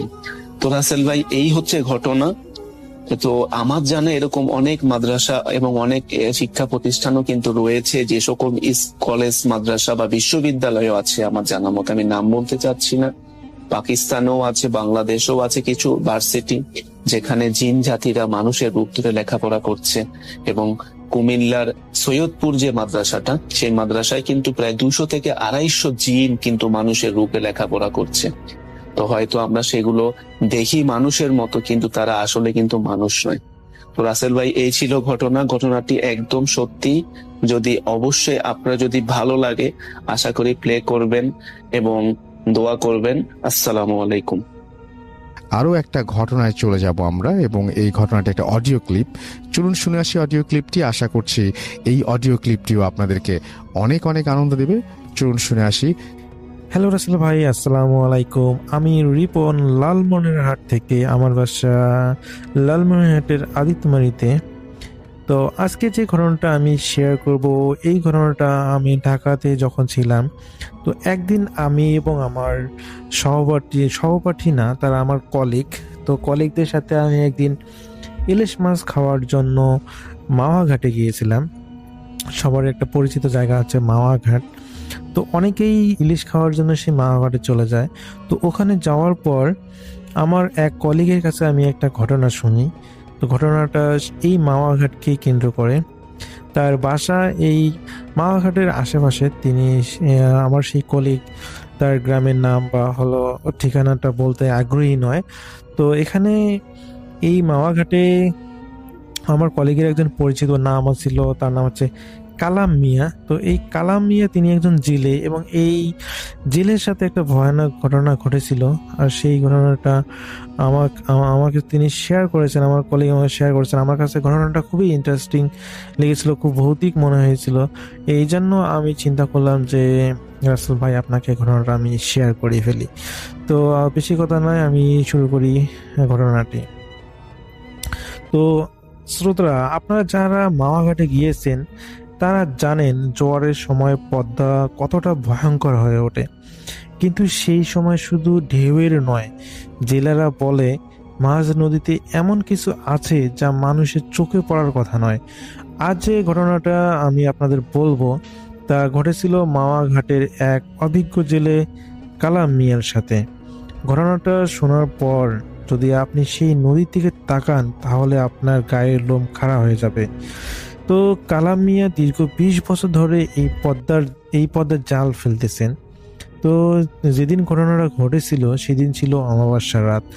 আকাশে সেদিন চাঁদ ছিল না, চারপাশে ঘুটঘুটে অন্ধকার, ঘাটে কোনো কোলাহল নেই, খুবই শুনশান। পানির শুধু সলাৎ শব্দ শোনা যাচ্ছে। তো কামাল মিয়া তার ছোট নৌকাটা নিয়ে একাই সেদিন মাঝ নদীতে চলে গিয়েছিলেন বেশি মাছের আশায়। তিনি চিন্তা করেন যে যেহেতু আজকে অমাবস্যা, আজকে মাছ বেশি তিনি জানেন যে মাছ বেশি পাওয়া যাবে, এই জন্য তিনি তার ছোট নৌকাটা নিয়ে মাঝ নদীতে চলে যান। তো তার সাথে ছিল একটা হারিকেন আর একটা চিলতে তামাক, যেটা হচ্ছে মানুষ তামাক মিশ্রিত একটা হুকোর মতো, যেটাতে টান দিলে আর কি নেশা হয়। তো আপনারা হয়তো বুঝতেছেন আমি কি বলতে চাচ্ছি। যাই হোক, তো তিনি মোটামুটি অনেক ভালোই মাছ পাইতেছিলেন। তো রাত যখন আনুমানিক 2টা বাজে, নদীর মাঝখানে, মানে নদীর মাঝখানে বলতে তিনি হলো কিনারা থেকে, ঘাট থেকে অনেক ভিতরে, নদীর মাঝখানে গিয়ে জাল ফেলার পর কালাম মিয়া লক্ষ্য করলেন চারপাশে হঠাৎ করে একদম থমথমে হয়ে গেল। এমনকি বাতাসের শব্দটাও যেন বন্ধ হয়ে গেল। এতক্ষণ আগে যে বাতাস, মাওয়া ঘাটে সবসময় বাতাস থাকে, প্লাস পানির একটা শব্দ, সলাৎ সলাৎ শব্দ, কিন্তু এক নিমিষেই মনে হলো যে, কালাম শাহ মিয়ার মনে হলো যে সবকিছু যেন বন্ধ হয়ে গেছে। সাধারণত এই সময়ে অন্যান্য জেলেদেরও কথাবার্তা এবং দূরে জেলেদের ডাক শোনা যেত, কিন্তু সেদিন তিনি যেন এক জনহীন প্রান্তরে একা একা ফিল করলেন। তার কাছে মনে হলো যে তিনি শুধু একাই মনে হয় এই পদ্মায় মাছ ধরতেছেন। তো তার হঠাৎ তার জালে একটা বিশাল টান পড়লো। তিনি যে জালটা ফেলেছিলেন, তার কাছে মনে হলো যে মনে বিশাল একটা টান অনুভব করলো। তো কালাম মিয়া খুশি হলেন। তিনি মনে মনে ভাবলেন বোয়াল অথবা অন্য কোনো বড় কোনো মাছ ধরা পড়েছে। তো তিনি জান প্রাণ দিয়ে সে জালটা টানতে শুরু করলেন, কিন্তু জাল যত কাছে আসছে নৌকাটা ততই মানে কাত হতে চাচ্ছে।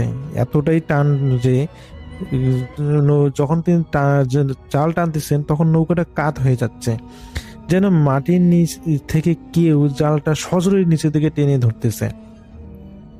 তো অনেক কষ্টে জাল যখন নৌকার কিনারায় আনলেন, হারিকেনের আলোয় কালামিয়া যা দেখলেন তার কলিজা শুকিয়ে গেল। জালে কোনো মাছ নেই। জালের সাথে পেঁচিয়ে উঠে এসেছে একটা কুচকুচে কালো দীর্ঘ হাত, যার আঙুলগুলো অস্বাভাবিক লম্বা আর নখগুলো ধারালো। সেই হাতটা শক্ত করে নৌকার কিনারায় আঁকড়ে ধরল। কালাম মিয়া এটা দেখে ভয়ে চিৎকার দিলেন, কিন্তু তার গলা দিয়ে কোনো স্বর বের হলো না। তিনি দেখলেন পানির নিচ থেকে ধীরে ধীরে একটা বীভৎস মাথা ভেসে উঠতেছে। তার চুলগুলো শ্যাওলার মতো দীর্ঘ আর চোখ দুটো আগুনের গোলার মতো লাল। সেই অবয়বটি কোনো মানুষের মতো নয়, কিন্তু দেখতে ঠিক মানুষেরই আদলে তৈরি একটা অবয়ব। সেই অদ্ভুত প্রাণীটি নৌকার কাছে এসে একদম নিশ্চুপ স্বরে ফিসফিস করে কিছু একটা বলল। তো কালাম ভাই বুঝলেন যে সেই অবয়বটা কোনো মাছ চাচ্ছে। তো কালাম মিয়া অনেক অবাক হলেন, কারণ এত গভীর রাতে জনমানবী একটা নদীতে তিনি কিভাবে সম্ভব এটা, আর এই প্রাণীর তো এখানে থাকার কথা না। তো তিনি কাঁপা কাঁপা গলায় বললেন যে তিনি বুঝতে পারছেন যে এটা কোনো একটা ভৌতিক কিছু বা কোনো একটা জিন বা কোনো একটা খারাপ কিছু। তো সেই কালাম মিয়ার পরে তিনি হলো কাঁপা কাঁপা গলায় সেই অবয়বটাকে জানালেন যে, দেখেন ভাই, আমি তো অনেক গরিব মানুষ, আমি যে মাছ পাই সেটা দিয়ে আমার রুজি রোজগার হয়, আমি আপনাকে মাছ কোত্থেকে দেব? তো সেই অবয়বটি কালাম মিয়াকে এমনটা বুঝিয়েছিল যে সে বড় কোনো মাছ চায়, সে ছোট মাছ পছন্দ করে না।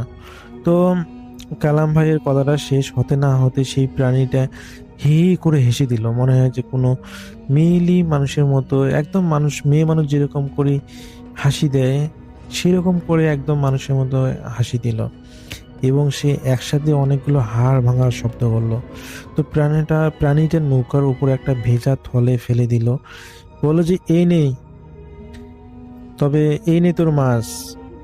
তো কালাম মিয়া দেখলো যে যে থলের ভিতর অনেকগুলো মাছ, মানে যে কিলবিল কিলবিল করতেছে। তো এরপরে সেই অবয়বটা বলল যে আমি তোকে পরীক্ষা করতেছিলাম, এই নে তোকে আমি অনেকগুলো মাছ দিলাম, যেদিক থেকে এসেছিস সেদিকে ফিরে যা, পিছন দিকে কোনো তাকাবি না। তো কালাম মিয়া কোনো মতো নৌকাটা ঘুরিয়ে ঘাটের দিকে পাল্লা দিয়ে খুবই জোর, তার যতগুলো শক্তি আছে সমস্ত শক্তি দিয়ে সেই নৌকাটাকে চালানো শুরু করলো, কিন্তু তার কাছে মনে হলো যে নৌকাটা মনে হয় এগোচ্ছে না। সে অনেক চেষ্টা করতেছে নৌকাটাকে সামনে এগিয়ে নেওয়ার জন্য, কিন্তু তার কাছে মনে হচ্ছে যে নৌকাটা মনে হয় নিচ থেকে কেউ মানে ধরে রেখেছে, যার কারণে নৌকাটা এগোচ্ছে না।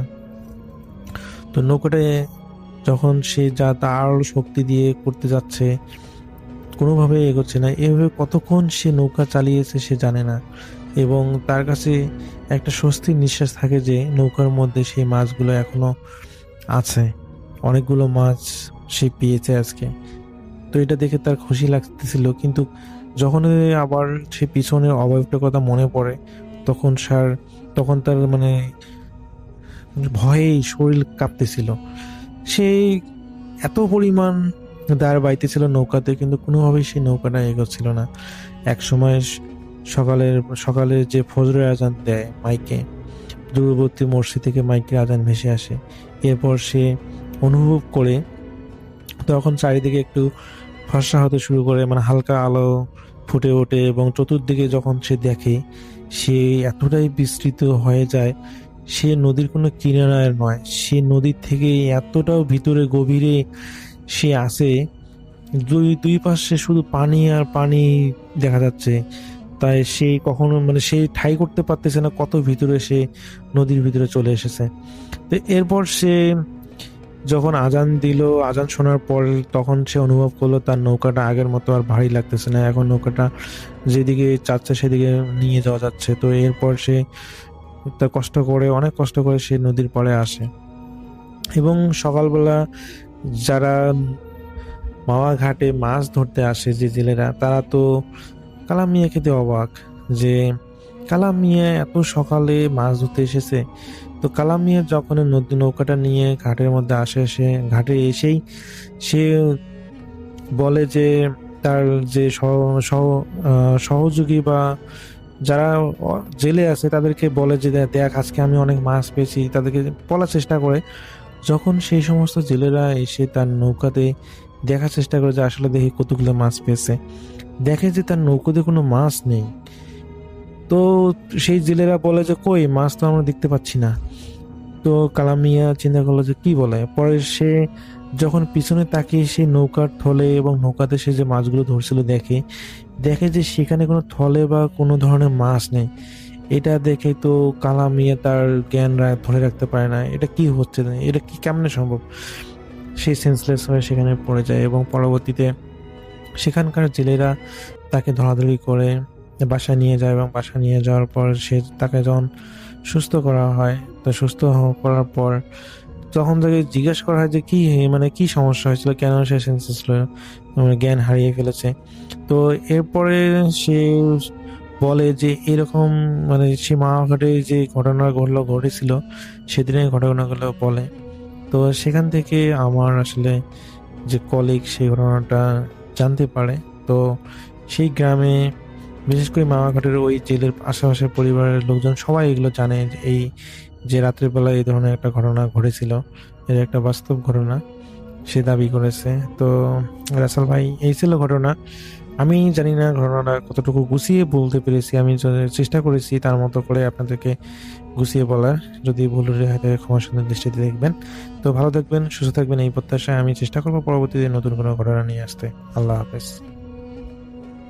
আরও একটা ঘটনায় চলে যাব আমরা, এবং এই ঘটনাটি একটা অডিও ক্লিপ। চলুন শুনে আসি অডিও ক্লিপটি। আশা করছি এই অডিও ক্লিপটিও আপনাদেরকে অনেক অনেক আনন্দ দেবে। চলুন শুনে আসি। আসসালামু আলাইকুম রাসেল ভাই, জিজ্ঞেস করলাম না আপনি কেমন আছেন, কারণ আপনি বরাবরই ভারত দলেই থাকেন। আমি আবারও আমার পরিচয়টা দিয়ে নেই। আমার নাম সিয়াম, আমার বাসা গাইবান্ধা জেলার পলাশবাড়ি থানার বরিহরিণমারি গ্রামে। ঘটনাটি আমার এক ফ্রেন্ডের সাথে ঘটে যাওয়া একটি ঘটনা। ফ্রেন্ডের কাছ থেকে যেভাবে শুনেছি, ফ্রেন্ড আমাকে যেভাবে বলেছে আমি সেইভাবেই ঘটনা দিব। তো আমার ওই ফ্রেন্ডের নাম বলছি না, ওই ফ্রেন্ডের বাসা আমাদের গ্রামেই একটু সাইডে, আমাদের বাসা থেকে একটু সাইডে। তো ওর বাসার পিছনে বিরাট বড় বাঁশবাগান আছে, অনেক আগে থেকে এই বাঁশবাগানটা আছে। তো ওই বাঁশবাগানের অপোজিটে, মানে বাঁশবাগানের ওই পাশে ওর নানুর বাসা। তো ওর নানুর বাসাতে মেইন রোড হয়ে যাতায়াত করে, আবার বাঁশবাগানের ভিতর দিয়েও যাতায়াত করে। তো সে কখনো মানে এই আর কি বাঁশবাগানের ভিতর দিয়ে যাতায়াত করলে রাস্তাটা শর্টকাট হয়ে যায়, আর মেইন রোড হলে একটু দূর হয়। সে কখনো বাঁশবাগানের ভিতর দিয়ে রাত্রে যাতায়াত করে নাই। সে যখন যাতায়াত করতো রাত্রেবেলায় সে তার নানুর বাসাতে বাঁশবাগানের ভিতর দিয়ে যেত। তো একদিন হঠাৎ করে কোনো এক কারণবশত তার নানুর বাসাতে দেরি হয়ে যায়। তো সে তার নিজের বাসাতে ব্যাক করবে নানুর বাসা থেকে। তো তখন যেহেতু অনেক রাত হয়ে যায়, তার প্রায় 12টা বেজে যায়, তখন সে চিন্তা করে যে রাত 12টার মতো গ্রামের প্রায় অনেক রাত হয়ে যায়। তো চিন্তা করে যে আমি যদি মেইন রাস্তাটা ধরে আমার নিজের বাসাতে যাই তাহলে অনেক দেরি হয়ে যাবে, তো সেক্ষেত্রে আমি শর্টকাটটাই নিয়ে যাই। তো সে চিন্তা করে বাঁশবাগানটা ক্রস করে সে তার বাসায় যায়।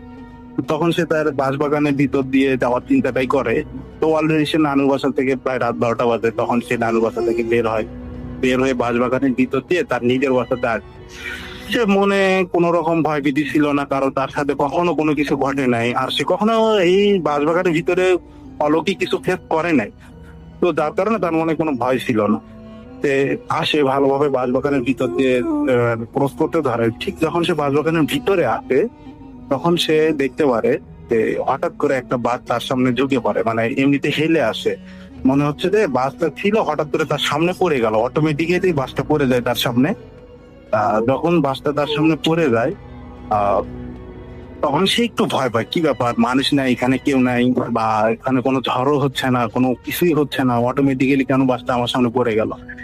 তখন সে মানে একটু কিছু জানতো যে বাস পড়ে গেলে বা এই ধরনের রাস্তায় যদি কখনো বাস ভেঙে মানে অটোমেটিক্যালি যদি সামনে পড়ে যায়, তো তখন ওইটা ক্রস করে যেতে হয় না, বাসের উপর দিয়ে যেতে হয় না, সে এই ব্যাপারটা জানতো।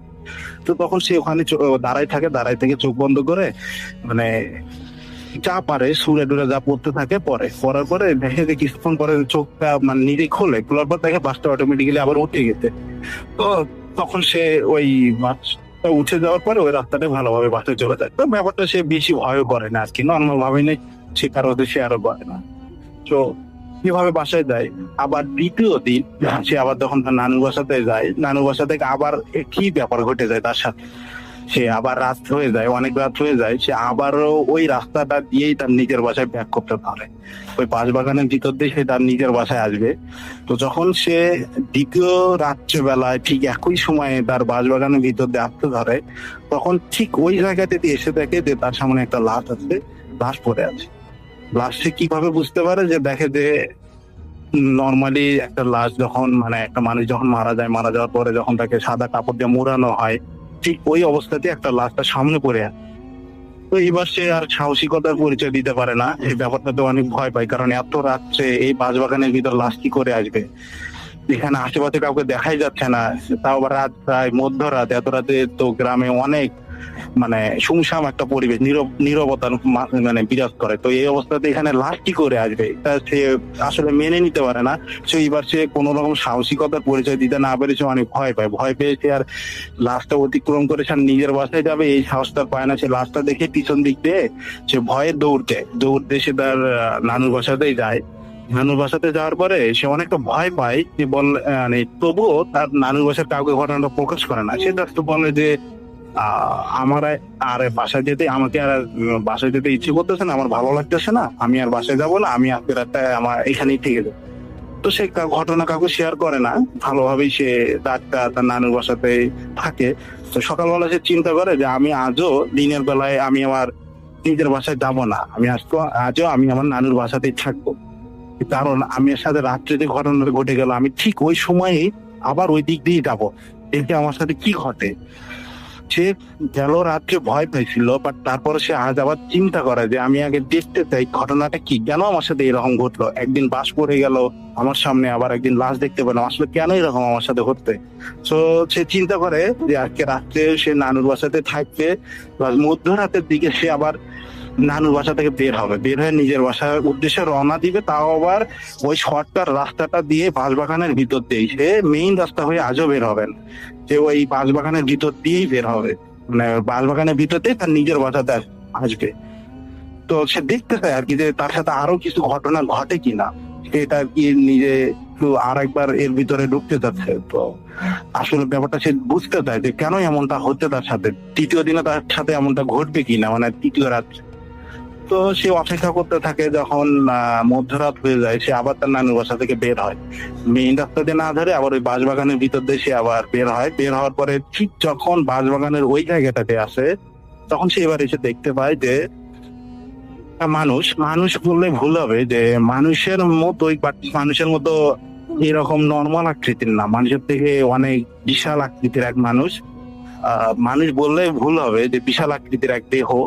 তো সে বুঝতে পারে যে এরকম মানুষের মতো আকৃতি কিন্তু মানুষের মতো স্বাভাবিক না। বিশাল আকৃতির এক লোক যে এখানে নামাজ পড়তেছে, পাঞ্জাবি পরা। সে দেখে যে সামনে যায় নামাজ উপর, সে নামাজ পড়তেছে। এই ব্যাপারটাতে ভয় পায় না এবার, কারণ নামাজ পড়া অবস্থাতে আছে, সে সেখানে ভয় পায় না। সে যদি চিন্তা করে যে এত রাত্রে কেন লোক বাঁশবাগানে এসে নামাজ পড়বে, এটা কখনো মানুষ হতে পারে না। কখনো কোনো মানুষ এত রাত্রে এসে বাঁশবাগানে নামাজ পড়তে পারে না। তাহলে ইনি কে? তখন সে একটু ফিল করতে পারে যে মানুষ না, মানুষের আকৃতি এরকম স্বাভাবিক হতে পারে না, যে এনার আকৃতি তো অস্বাভাবিক। মানুষের আকৃতি হলো স্বাভাবিক, অস্বাভাবিক অনেক বড়, বিশাল আকৃতির, বিশাল আকৃতির এবং খুব সুন্দর তার চেহারা। আর চেহারার মধ্যে মনে হয় অনেক সৌন্দর্য, প্লাস নামাজ পড়তেছে, মনে হচ্ছে চতুর্দিকে অনেক লাইটের আলো। সেখানে সে চিন্তা করে যে সে ভয় পায় না এবার, কারণ সে বুঝতে পারে নামাজ পড়তেছে, আর যাই হোক তার কোনো ক্ষতি করবে না। তো সে ওখানে দাঁড়াই থাকে। তো তার নামাজ পড়া শেষ হয়ে যাওয়ার পর ওই লোকটাই তাকে লোকটা তাকে ডেকে দিয়ে তাকে জিজ্ঞেস করে যে বাবা, তুমি এই রাস্তাতে কেন আসো? তুমি দিনের বেলায় আসতে পারো, কিন্তু এই রাস্তাতে তুমি কখনো আর রাত্রেবেলা আসবে না। কারণ এই যে তুমি 2 দিন এই রাস্তাতে আসছিলা, এখানে আমরা অনেক চিনারাই আছি যারা এখানে আমরা রাত্রেবেলা ঠিক এই সময়টাতে নামাজ পড়ি। তুমি এই সময় আসো, ওরা বিরক্ত হয়ে তোমাকে 2 দিন ভয় দেখাচ্ছে, যাতে তুমি আর এদিকে না আসো। আর ওরা তোমাকে বিভিন্ন ভাবে ক্ষতি করার চেষ্টা করেছে, আমি তোমার কোনো ক্ষতি করতে দেয়নি। আজ যখন তুমি আবার এদিক দিয়ে আসলা, তখন আমি চিন্তা করলাম যে আমি তোমাকে ঘটনাটা সম্মুখে জানাবো, যাতে তুমি আর এদিক দিয়ে রাত্রেবেলা না আসো। কারণ আমরা জিনেরা এখানে অনেক দিন থাকে, যারা আমরা রাত্রেবেলা এখানে একসঙ্গে নামাজ পড়ি। তো তুমি আর কখনো এদিক দিয়ে রাত্রেবেলা আসবে না। আর তাকে একটা শর্ত দিয়ে দেয় যে এই ঘটনাটা যেন সে কারোর সাথে কখনো শেয়ার না করে। সে আমার কাছে শেয়ার করেছে, তবু তার পরিচয় দিতে নিষেধ করেছে। তো রাসূল ভাই তো তাকে এইভাবে দিনটা বলে যে তুমি আর এদিকে কখনো রাত্রেবেলা এত রাত্রে আর এদিকে যাতায়াত করবা না। এখন তুমি ভালোভাবে বাসায় যাও, আর এই ঘটনাটা তুমি কারোর সঙ্গে কখনো শেয়ার করবা না। আমরা এখানে থাকি, নামাজ পড়ি, কথাটা বলবা না। তুমি নিজেও আর কখনো এদিক দিয়ে যাতায়াত করবা না। তো রাসূল ভাই এই ছিল ঘটনা। আমার বন্ধু আমাকে এইভাবে বলেছে। তো এই ঘটনাটা আমি ওর কাছ থেকে শুনেছি এবং ওর কাছ থেকে কালেক্ট করা।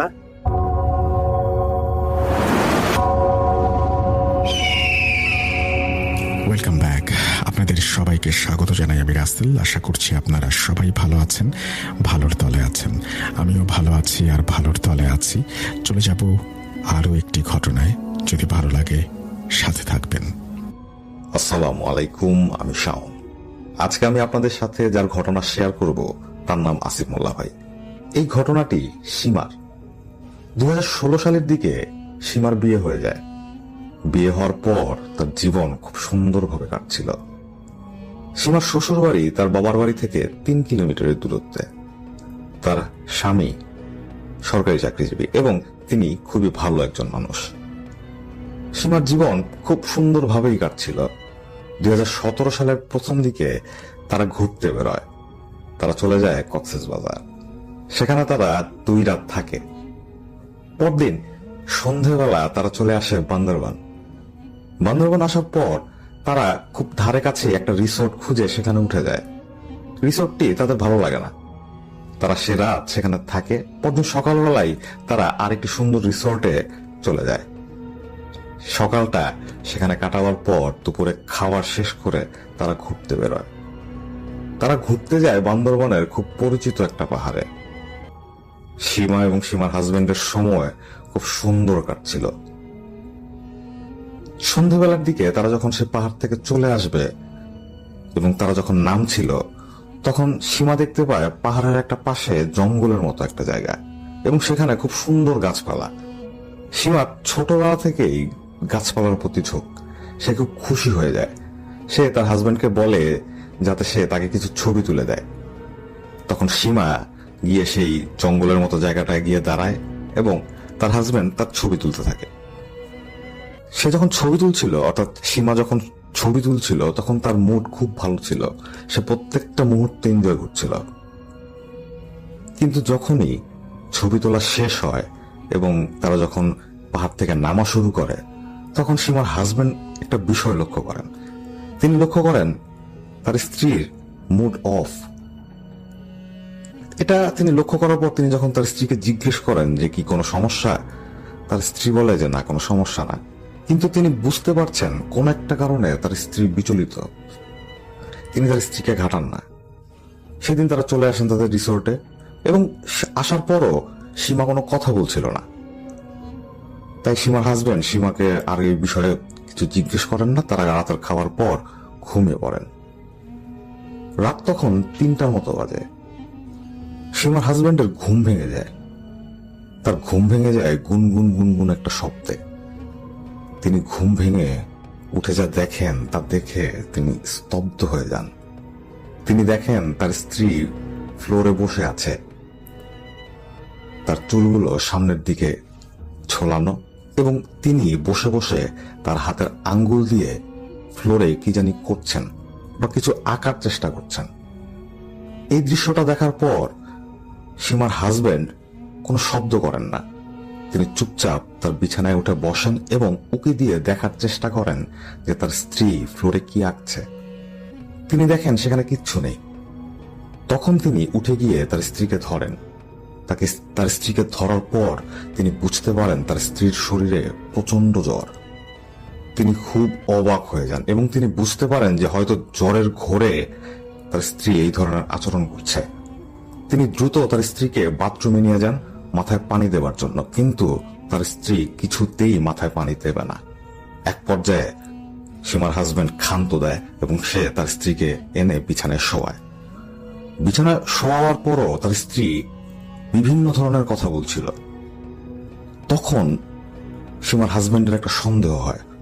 তিনি 5 ওয়াক্ত নামাজ পড়তেন এবং এইসব বিষয় সম্পর্কে জানতেন। তাই হঠাৎ করেই তার একটু সন্দেহ হয় যে ব্যাপারটা কি একটু অ্যাবনর্মাল মনে হচ্ছে না। তখন তিনি তার নিজের মনকে শান্ত করার জন্যই আয়াতুল কুরসি পড়ে তার স্ত্রীকে ফু দেন এবং সাথে সাথে সীমা ঘুমিয়ে পড়ে। এই ব্যাপারটা যখন ঘটল তখন সীমার হাজবেন্ডের মনে ব্যাপারটা খুব ভালোভাবে জেগে বসলো যে আমি আয়াতুল কুরসি পড়ে ফু দেওয়ার সাথে সাথেই ঘুমিয়ে গেল। ব্যাপারটা কি আসলেই এরকম? আসলে কি কোনো জিন রিলেটেড সমস্যা হচ্ছে?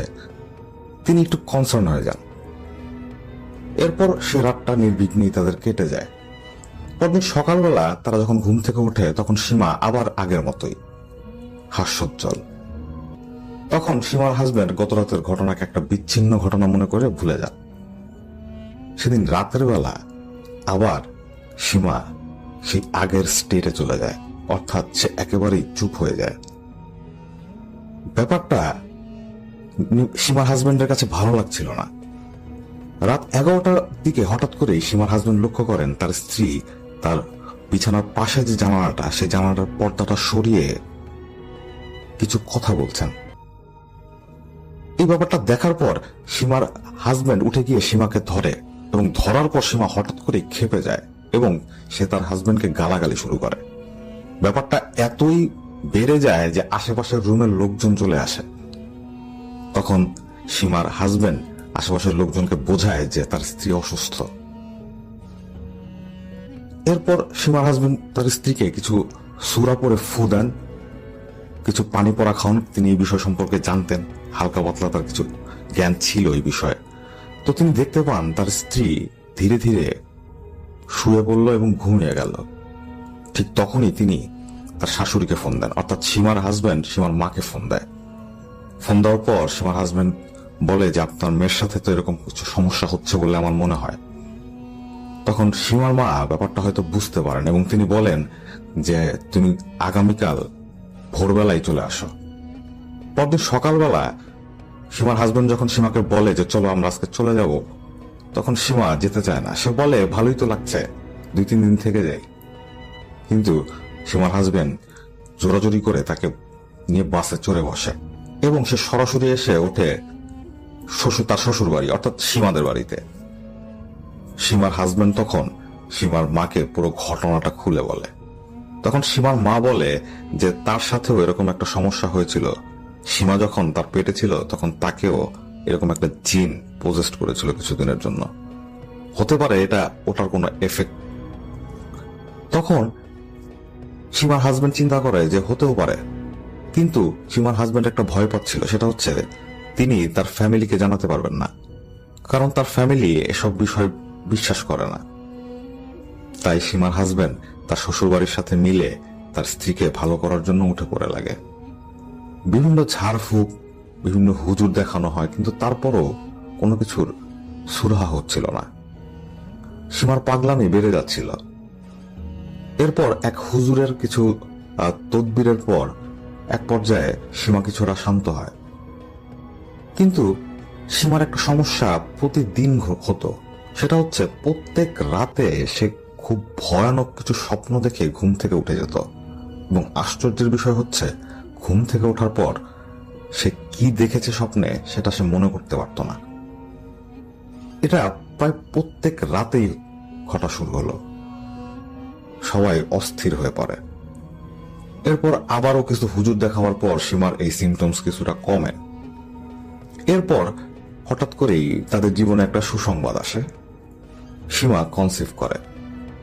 সবাই খুব খুশি ছিল, কিন্তু সমস্যাটা আরো বেড়ে যায়। কনসিভ করার পর হঠাৎ করেই সীমার মধ্যে পাগলামিটা একেবারে প্রকাশ্যে দেখা দিতে শুরু করে। এটা দেখার পর সীমার হাজবেন্ড চিন্তা করে যে সীমাকে এখানে রাখা যাবে না, তাকে তার বাবার বাড়ি দিয়ে আসতে হবে। সে তার ফ্যামিলিকে বুঝায় এটা প্রেগনেন্সির কারণে হতে পারে। এই ধরনের একটা কথা বুঝিয়ে সে তার স্ত্রীকে পাঠিয়ে দেয় তার বাবার বাড়ি, অর্থাৎ তার শ্বশুর বাড়ি। সীমা সেখানে যাওয়ার পর তার বাবা মা তাকে বিভিন্নভাবে ট্রিটমেন্ট করার চেষ্টা করে, কিন্তু কোনো কিছুতেই কোনো কিছু হচ্ছিল না। সকালবেলা হয়তো তার স্বামী তাকে ফোন দিয়েছে, তখন সে খুবই ভালো মুডে আছে। আবার বিকেলবেলা যখন ফোন দেয় তখন সে তার স্বামীকে গালাগালি করে। এতটাই খারাপ অবস্থা। একদিন অবস্থা এতই খারাপ হয়ে গেল যে সীমা তার স্বামীর উপর রাগ করে তার পেটে, অর্থাৎ নিজের পেটে নিজেই কিল ঘুষি মারা শুরু করলো। এক পর্যায়ে তার ব্লিডিং শুরু হয়। তাকে যখন হাসপাতালে নিয়ে যাওয়া হয় তখন তার বাচ্চাটা আর বেঁচে নেই। এটাতে সীমা অনেক বড় একটা শক পায়। এরপরও কিন্তু তার এই পাগলামি থামছিল না। তখন সীমার হাজবেন্ডের এক কলিগ তাকে এক আলেমের খবর দেন। তিনি সেই আলেমকে নিয়ে আসেন এবং সেই আলেম সীমাকে দেখার পর বলে যে ওর উপর তো খুব একটা খারাপ বদনজর আছে, এবং এই বদনজরের কারণে তোমাদের কোনো সন্তান হবে না। এই যে জিনিসটা ওর সাথে আছে সে সীমার সন্তান হতে দেবে না। তখন সীমার স্বামী তাকে অনেক রিকোয়েস্ট করেন এবং বলেন যে হুজুর, আপনি যতটুকু জানেন, আপনার এলেমের মধ্যে যতটুকু আছে তাই দিয়ে আপনি চেষ্টা করুন। অন্তত আমরা নিজেদের মনকে সান্ত্বনা দিতে পারবো যে আমরা চেষ্টা করেছি। তখন সে হুজুর বলেন যে সে চেষ্টা করবেন। এরপর সে হুজুরের কিছু তদবির, দোয়া, পানি পড়া, তেল পড়া, এসবের কারণে এই সীমার এই সমস্যাটা মোটামুটি শেষ হয়ে গিয়েছে বলেই ধারণা করা হতো। বেশ কিছু দিন, অর্থাৎ মাস, এই সমস্যাটা হয়তো তার সাথে হয়নি। এরপর সীমা আবার কনসিভ করে। তখন তার সাথে আবার সে পুরনো কিছু ঘটনা ঘটতে থাকে। এবং আরেকটা যে কমন ঘটনা ছিল সেটা হচ্ছে সীমা প্রত্যেক রাতে ভয়ঙ্কর স্বপ্ন দেখে ঘুম থেকে উঠে যেত, কিন্তু ঘুম থেকে ওঠার পর তার কিছুই মনে থাকতো না। তখন সীমার হাজবেন্ড তার বাবার বাড়ি পাঠিয়ে দেয়। সে চিন্তা করে সেখানে কিছুদিন থাকলে হয়তো সে ঠিক হতে পারে। এখানে আরেকটা ঘটনা ঘটছিল। সেটা হচ্ছে সীমার এক ছোট বোন ছিল, তার নাম রিমা। তাদের বয়সের ডিফারেন্স 2 থেকে 3 বছর। সীমা এক পর্যায়ে তার বাবার বাড়িতে স্থায়ী হয়ে যায়। সে বছরের প্রায় 10 মাসই তার বাবার বাড়ি থাকত। এতে সীমার যে ছোট বোন রিমা, তার একটা প্রবলেম হতো। সে তখন প্রেম করে। তাই তার বড় বোন যখন বাড়িতে থাকে তখন এটা তার কাছে করা সহজ হয় না, অর্থাৎ সে কমফোর্টেবল ফিল করে না। এবং এক পর্যায়ে রিমা সীমার উপর খুব বিরক্ত হয়ে যায়। সে চিন্তা করে যে ওর বিয়ে হয়ে যাওয়ার পরও ও কেন বাসায় থাকছে। তখন রিমা একটা কাজ করে। সে সীমার হাজবেন্ডকে ফোন দিয়ে বলে যে তার বোন নাকি অভিনয় করছে, সে শ্বশুর বাড়িতে যেতে চায় না। এমনকি সে তার শাশুড়িকে ফোন দিয়ে, অর্থাৎ সীমার শাশুড়িকে ফোন দিয়েও এই কথা বলে। রিমার অত্যাচারটা খুব বেশি হয়ে যাচ্ছিল সীমার প্রতি। সীমা এক পর্যায়ে টিকতে না পারে সে চলে আসে তার স্বামীর বাড়ি। এতে রিমা খুবই খুশি হয়। এর কিছু মাস পর রিমারও বিয়ে হয়ে যায়। রিমার যার সাথে বিয়ে হয় সেও একজন সরকারি চাকরিজীবী এবং তিনি ঢাকায় চাকরি করেন। আর সীমারা বাংলাদেশের কোন একটি প্রত্যন্ত শহরে বা গ্রামের দিকে থাকত। তার হাজবেন্ডের সপ্তাহে ছুটি ছিল 2 দিন, শুক্রবার এবং শনিবার। রিমার হাজবেন্ড বৃহস্পতিবার অফিস করে চলে যেত বাড়ি এবং শনিবার বিকেলবেলা আবার ফিরে আসতো। এভাবেই চলছিল তাদের জীবন। এরপর হঠাৎ করেই রিমার স্বামী একদিন ঠিক করে যে তার স্ত্রীকে তিনি ঢাকা নিয়ে আসবেন। খুব হুটহাট সিদ্ধান্ত। তখন তিনি তার অফিসের খুব কাছেই একটা ফ্ল্যাট খুঁজে পান। রিমার হাজবেন্ড দ্রুত সেই বাড়ির বাড়িওয়ালার সাথে কথা বলে সে ফ্ল্যাটটা ভাড়া নিয়ে নেন। তিনি যখন সবকিছু ভাড়ার ওকে করে নেমে আসছিলেন সেই বাড়ি থেকে, তখন সেই বাড়ির সামনে একটা দোকানদার ছিল। সে দোকানদার তাকে বলে যে, ভাই কি এই ফ্ল্যাটটা ভাড়া নিলেন? তখন রিমার হাজবেন্ড বলে যে হ্যাঁ। তখন সে দোকানদার বলে যে ভাই ফ্ল্যাটটা ভাড়া নিয়েন না। তার হাজবেন্ড, রিমার হাজবেন্ড যখন জিজ্ঞেস করে যে কেন, তখন সে দোকানদারটা বলে যে ভাই এই বাসায় কেউ 2-3 মাসের বেশি থাকতে পারে না। লাস্ট যে ফ্যামিলিটা ছিল সেটা 1 মাসও থাকতে পারে নাই। তখন রিমার হাজবেন্ড জিজ্ঞেস করে কোনো সমস্যায় ফ্ল্যাটে? তখন সেই দোকানদার বলে যে না, সে জানে না কি সমস্যা, কিন্তু সে এটা বিশ্বাস করে যে কিছু একটার কারণে এই ফ্ল্যাটে লোকজন থাকতে পারে না। এবং এই ফ্ল্যাটে যারা থাকতো এবং যারা চলে গেছে তারা কোনো সময় বলে যায়নি যে কি সমস্যা। রিমার হাজবেন্ডের মাথায় ভৌতিক কোনো সমস্যা ছিল না। সে চিন্তা করছিল হয়তো বিদ্যুতের সমস্যা বা গ্যাসের সমস্যা বা ইলেকট্রিসিটির সমস্যা বা অন্য যে কোনো কিছুর সমস্যা থাকতে পারে। তার মাথায় কোনো ভৌতিক ঘটনা ছিল না বা ব্যাপার ছিল না। তো তিনি আর এই বিষয়গুলো পাত্তা দেন না। তিনি তার বাড়িওয়ালাকে আরেকবার জিজ্ঞেস করেন যে ভাই ফ্ল্যাটে কি কোনো সমস্যা আছে? বাড়িওয়ালা বলে যে না, কোনো সমস্যা নেই। তো তিনি রিমাকে নিয়ে আসেন ঢাকাতে। ঢাকাতে তারা থাকা শুরু করে। তাদের জীবন খুব সুন্দরভাবেই চলছিল। 2 জনের সংসার খুব ভালোভাবেই চলছিল। রিমাও কনসিভ করে ফেলে। রিমা যখন 5 মাসের প্রেগন্যান্ট, তখন হঠাৎ করেই রিমার হাজবেন্ডের একটা কাজ পড়ে যায় ঢাকার বাইরে এবং সেখানে তার 2 থেকে 3 দিন থাকতে হবে।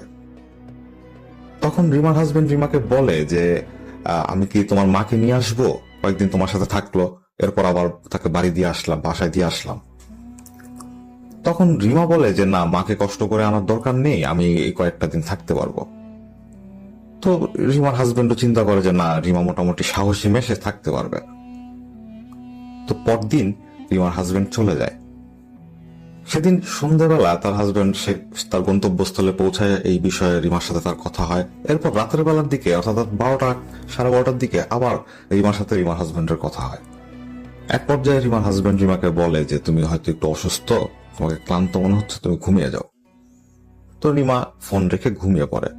রিমা তার রুমের সমস্ত লাইট নিভিয়ে ঘুমাতো। সে যখন ঘুমাচ্ছিল তখন তার আশেপাশের সমস্ত লাইট নেভানো।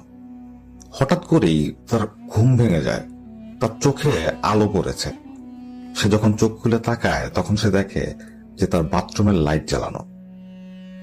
সে চিন্তা করে, ঘুমের মধ্যে চিন্তা করে, অর্থাৎ সে ঠিকভাবে চিন্তা করতেও পারছিল না। সে চিন্তা করে যে হয়তো কারেন্ট চলে গিয়েছিল, কারেন্ট এসে পড়েছে, এই জন্য লাইট জ্বলে উঠেছে। তাই সে উঠে বসে এবং সামনে এগিয়ে গিয়ে বাথরুমের লাইট নিভায়।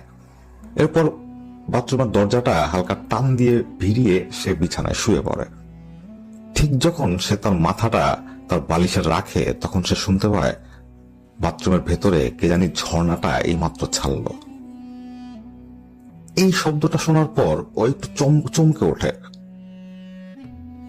রিমা খুব দ্রুত তার বিছানা থেকে নামে। রিমা খুব সাহসী মেয়ে।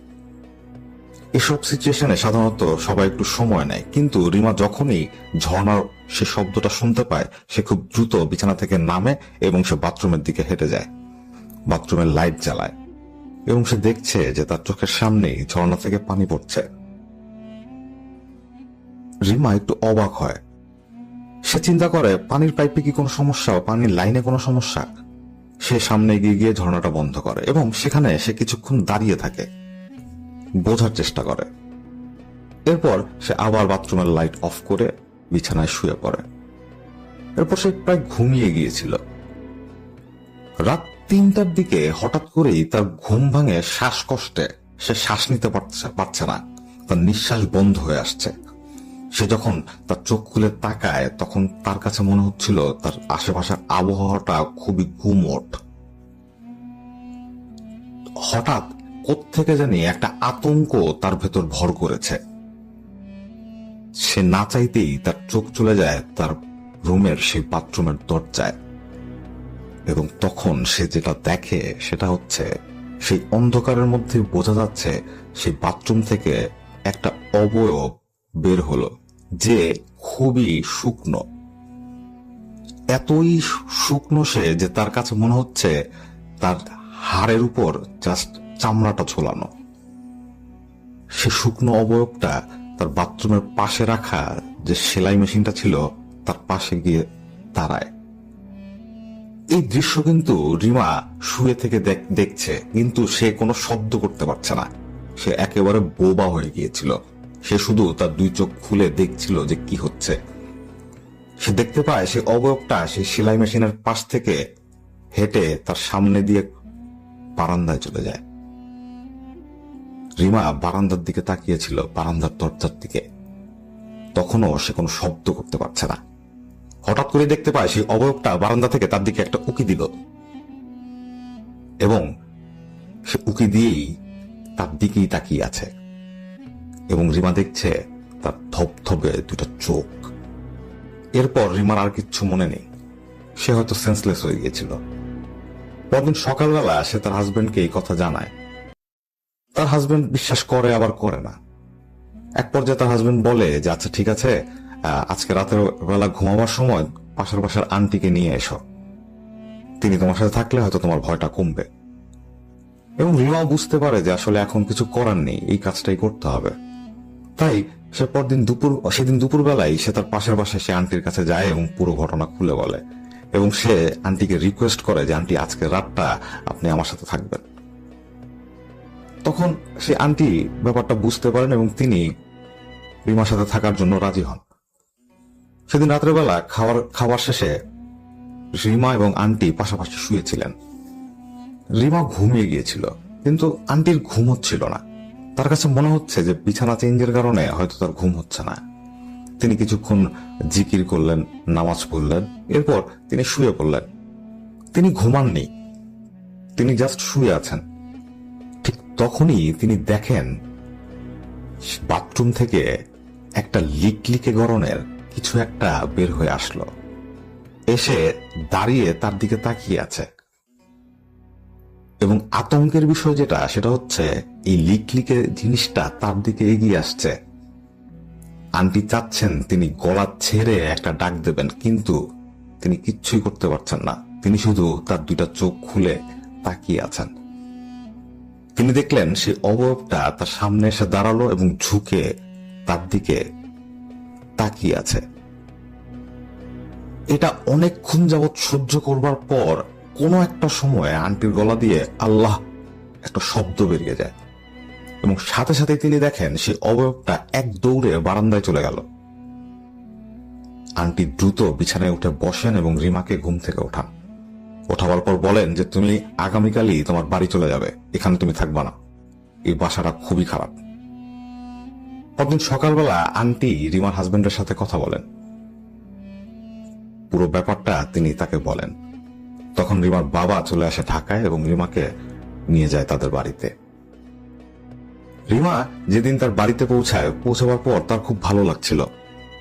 তার কাছে মনে হচ্ছিল সে এখন নিশ্চিন্ত। সেদিন রাত 9টার দিকে সে তার হাজবেন্ডের সাথে কথা বলতে বলতে তাদের বাড়ির দোতলার যে ছাদটা সেখানে গিয়ে দাঁড়ায়। তাদের ছাদের এক পাশে একটা তেঁতুল গাছ, তেঁতুল গাছের কিছুটা অংশ সেই ছাদের উপরও আছে। তারা প্রায় সেখানে দাঁড়িয়ে বসে আড্ডা দেয়। রিমার চিন্তা ছিল সে ফোনে কথা বলতে বলতে সে জায়গায় গিয়ে দাঁড়াবে এবং সেখানে বসে সে কথা বলবে। সে যখন ছাদে উঠল তখন সে দেখতে পায় সেই জায়গায় কেউ একজন দাঁড়িয়ে আছে, এবং যে দাঁড়িয়ে আছে সে একটু লম্বা মনে হচ্ছে তার কাছে। হঠাৎ তার কাছে মনে হয় এটা কি বাবা। রিমা তখন জিজ্ঞেস করে, কে বাবা? রিমা যখন এই শব্দটা করে তখন রিমা দেখতে পায় যে সেখানে দাঁড়িয়েছিল সে তার শরীরটা না ঘুরিয়ে তার মাথাটা 360 ডিগ্রি অ্যাঙ্গেলে ঘুরিয়ে ফেলে। এটা দেখে রিমা সেখানে অজ্ঞান হয়ে পড়ে যায়। তাকে যখন বাসায় নিয়ে আসা হয় তখন তার শরীরে প্রচন্ড জ্বর। এক পর্যায়ে তার হুঁশ ফেরে এবং সে সবাইকে এই ঘটনাটা খুলে বলে। তখন সবাই খুব অবাক হয়, কারণ এই ছাদে তারা কখনোই ভয় পায়নি এবং রিমাও অনেক রাত পর্যন্ত সেই ছাদে থেকেছে, কিন্তু কখনোই কোনো ভয় পায়নি। কিন্তু আজকে এটার কারণ কি? এরপর থেকে রিমা তার আশেপাশে একটা অস্তিত্ব টের পায়।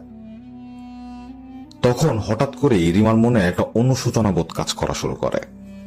সে চিন্তা করে যে তার বড় বোনের সাথেও তো সেম এরকম বিষয়গুলো হতো, আমি তো তখন বুঝতাম না, আমার কাছে বিষয়গুলো অভিনয় মনে হতো, আমি তো আমার বড় বোনের এই কষ্টগুলো উপলব্ধি করতে পারিনি। আজকে আমি যার মধ্যে দিয়ে যাচ্ছি সেটা যে কতটা ভয়ঙ্কর ভয়ানক সেটা আমি এখন বুঝতে পারছি, কিন্তু আমার বোনের সাথেও তো সেম ঘটনাটি ঘটে গেছে। তখন রিমা তার বড় বোনকে ফোন দেয় এবং কথা বলে। অনেকদিন পর তারা দুই বোন মন খুলে কথা বলল। তখন রিমার এই সমস্যার কথা শুনে সীমা তাকে যে হুজুর মোটামুটি ভালো করেছিলেন, অর্থাৎ তার হাজবেন্ডের কলিকের মাধ্যমে যে আলেমের খোঁজ পাওয়া গিয়েছিল, সে আলেমকে নিয়ে আসা হয়। সে আলেম আসার পর তিনি কিছুই ধরতে পারছিলেন না, তিনি কোনো ধরনের কোনো ইশারাই পাচ্ছিলেন না, তিনি কিছুই বুঝছিলেন না যে এই মেয়েটাকে কি কিছু পজেস্ট করলো বা কোনো নজর লাগলো, কি হলো, তিনি কিছুই বুঝতে পারছিলেন না। কিন্তু এক পর্যায়ে তিনি অনেক তদবির করে কিছুটা তাকে সুস্থ করে তোলেন। কিছুদিন পর রিমার একটা মেয়ে হয়, খুব সুন্দর ফুটফুটে একটা মেয়ে। কিন্তু এই মেয়েটা একটু অদ্ভুত, তার প্রচন্ড খিদে। একটা নবজাতক শিশু জন্মগ্রহণ করার পর কতটুকুই বা খেতে পারে, কিন্তু এই মেয়ে যা খেত তা দেখে যে কেউই ভয় পেয়ে যাবে। পুরো ব্যাপারটা প্রথম দিক থেকেই ছিল অস্বাভাবিক। এবং রিমার ফ্যামিলির লোকজন একটা বিষয় লক্ষ্য করা শুরু করে, সেটা হচ্ছে এই মেয়েটার চেহারার রং কিছুটা পরিবর্তন হয়। মাঝে মধ্যে ওর চেহারা একেবারে লাল হয়ে যায়, মাঝে মাঝে কালচে হয়ে যায়। এই ব্যাপারটা দেখে তারা বুঝতে পারে যে এখানেও কোনো সমস্যা আছে। যে সমস্যাটা প্রথম দিক থেকেই তাদের সাথে ছিল, হয়তো সেটাই এখন পর্যন্ত তাদের সাথে থেকে গেছে। এরপর অনেক হুজুর দেখানো হয়, অনেক হুজুর চেষ্টা করেন, কিন্তু এই সমস্যার স্থায়ী কোনো সমাধান হয় না। এমনকি রিমার যে বড় বোন সীমা, তার সমস্যাও যে পুরোপুরি চলে গেছে সেটা বলা যায় না, কারণ সে এখনো প্রত্যেক রাতে ভয়ানক স্বপ্ন দেখে ঘুম থেকে উঠে যায়, কিন্তু সে কোনো কিছুই মনে রাখতে পারে না। এবং রিমার এই যে সন্তানটা, এই মেয়েটা কিছুদিন পর বিভিন্ন আমল, বিভিন্ন তদবির করার পর এক পর্যায়ে একটু স্বাভাবিক হয়, কিন্তু এখনো তার ভেতর সে সমস্যাটা শেষ হয়নি, এখনো এই সমস্যাটা চলে আসছে। সীমাও এই সমস্যা থেকে এখনো বের হতে পারেনি, এমনকি তার বোন রিমাও এই সমস্যা থেকে এখন পর্যন্ত বের হতে পারেনি। প্রতিনিয়ত তাদের সাথে খুব খারাপ কিছু ঘটনা ঘটে যাচ্ছে। কিছুটা হয়তো তারা আগের থেকে ভালো, কিন্তু ঘটনাগুলো এখনো তো তাদের সাথে ঘটে। এটাই ছিল আসিফ মোল্লা ভাইয়ের পাঠানো ঘটনা। আশা করি আজকের এই ঘটনাটি আপনাদের ভালো লাগবে।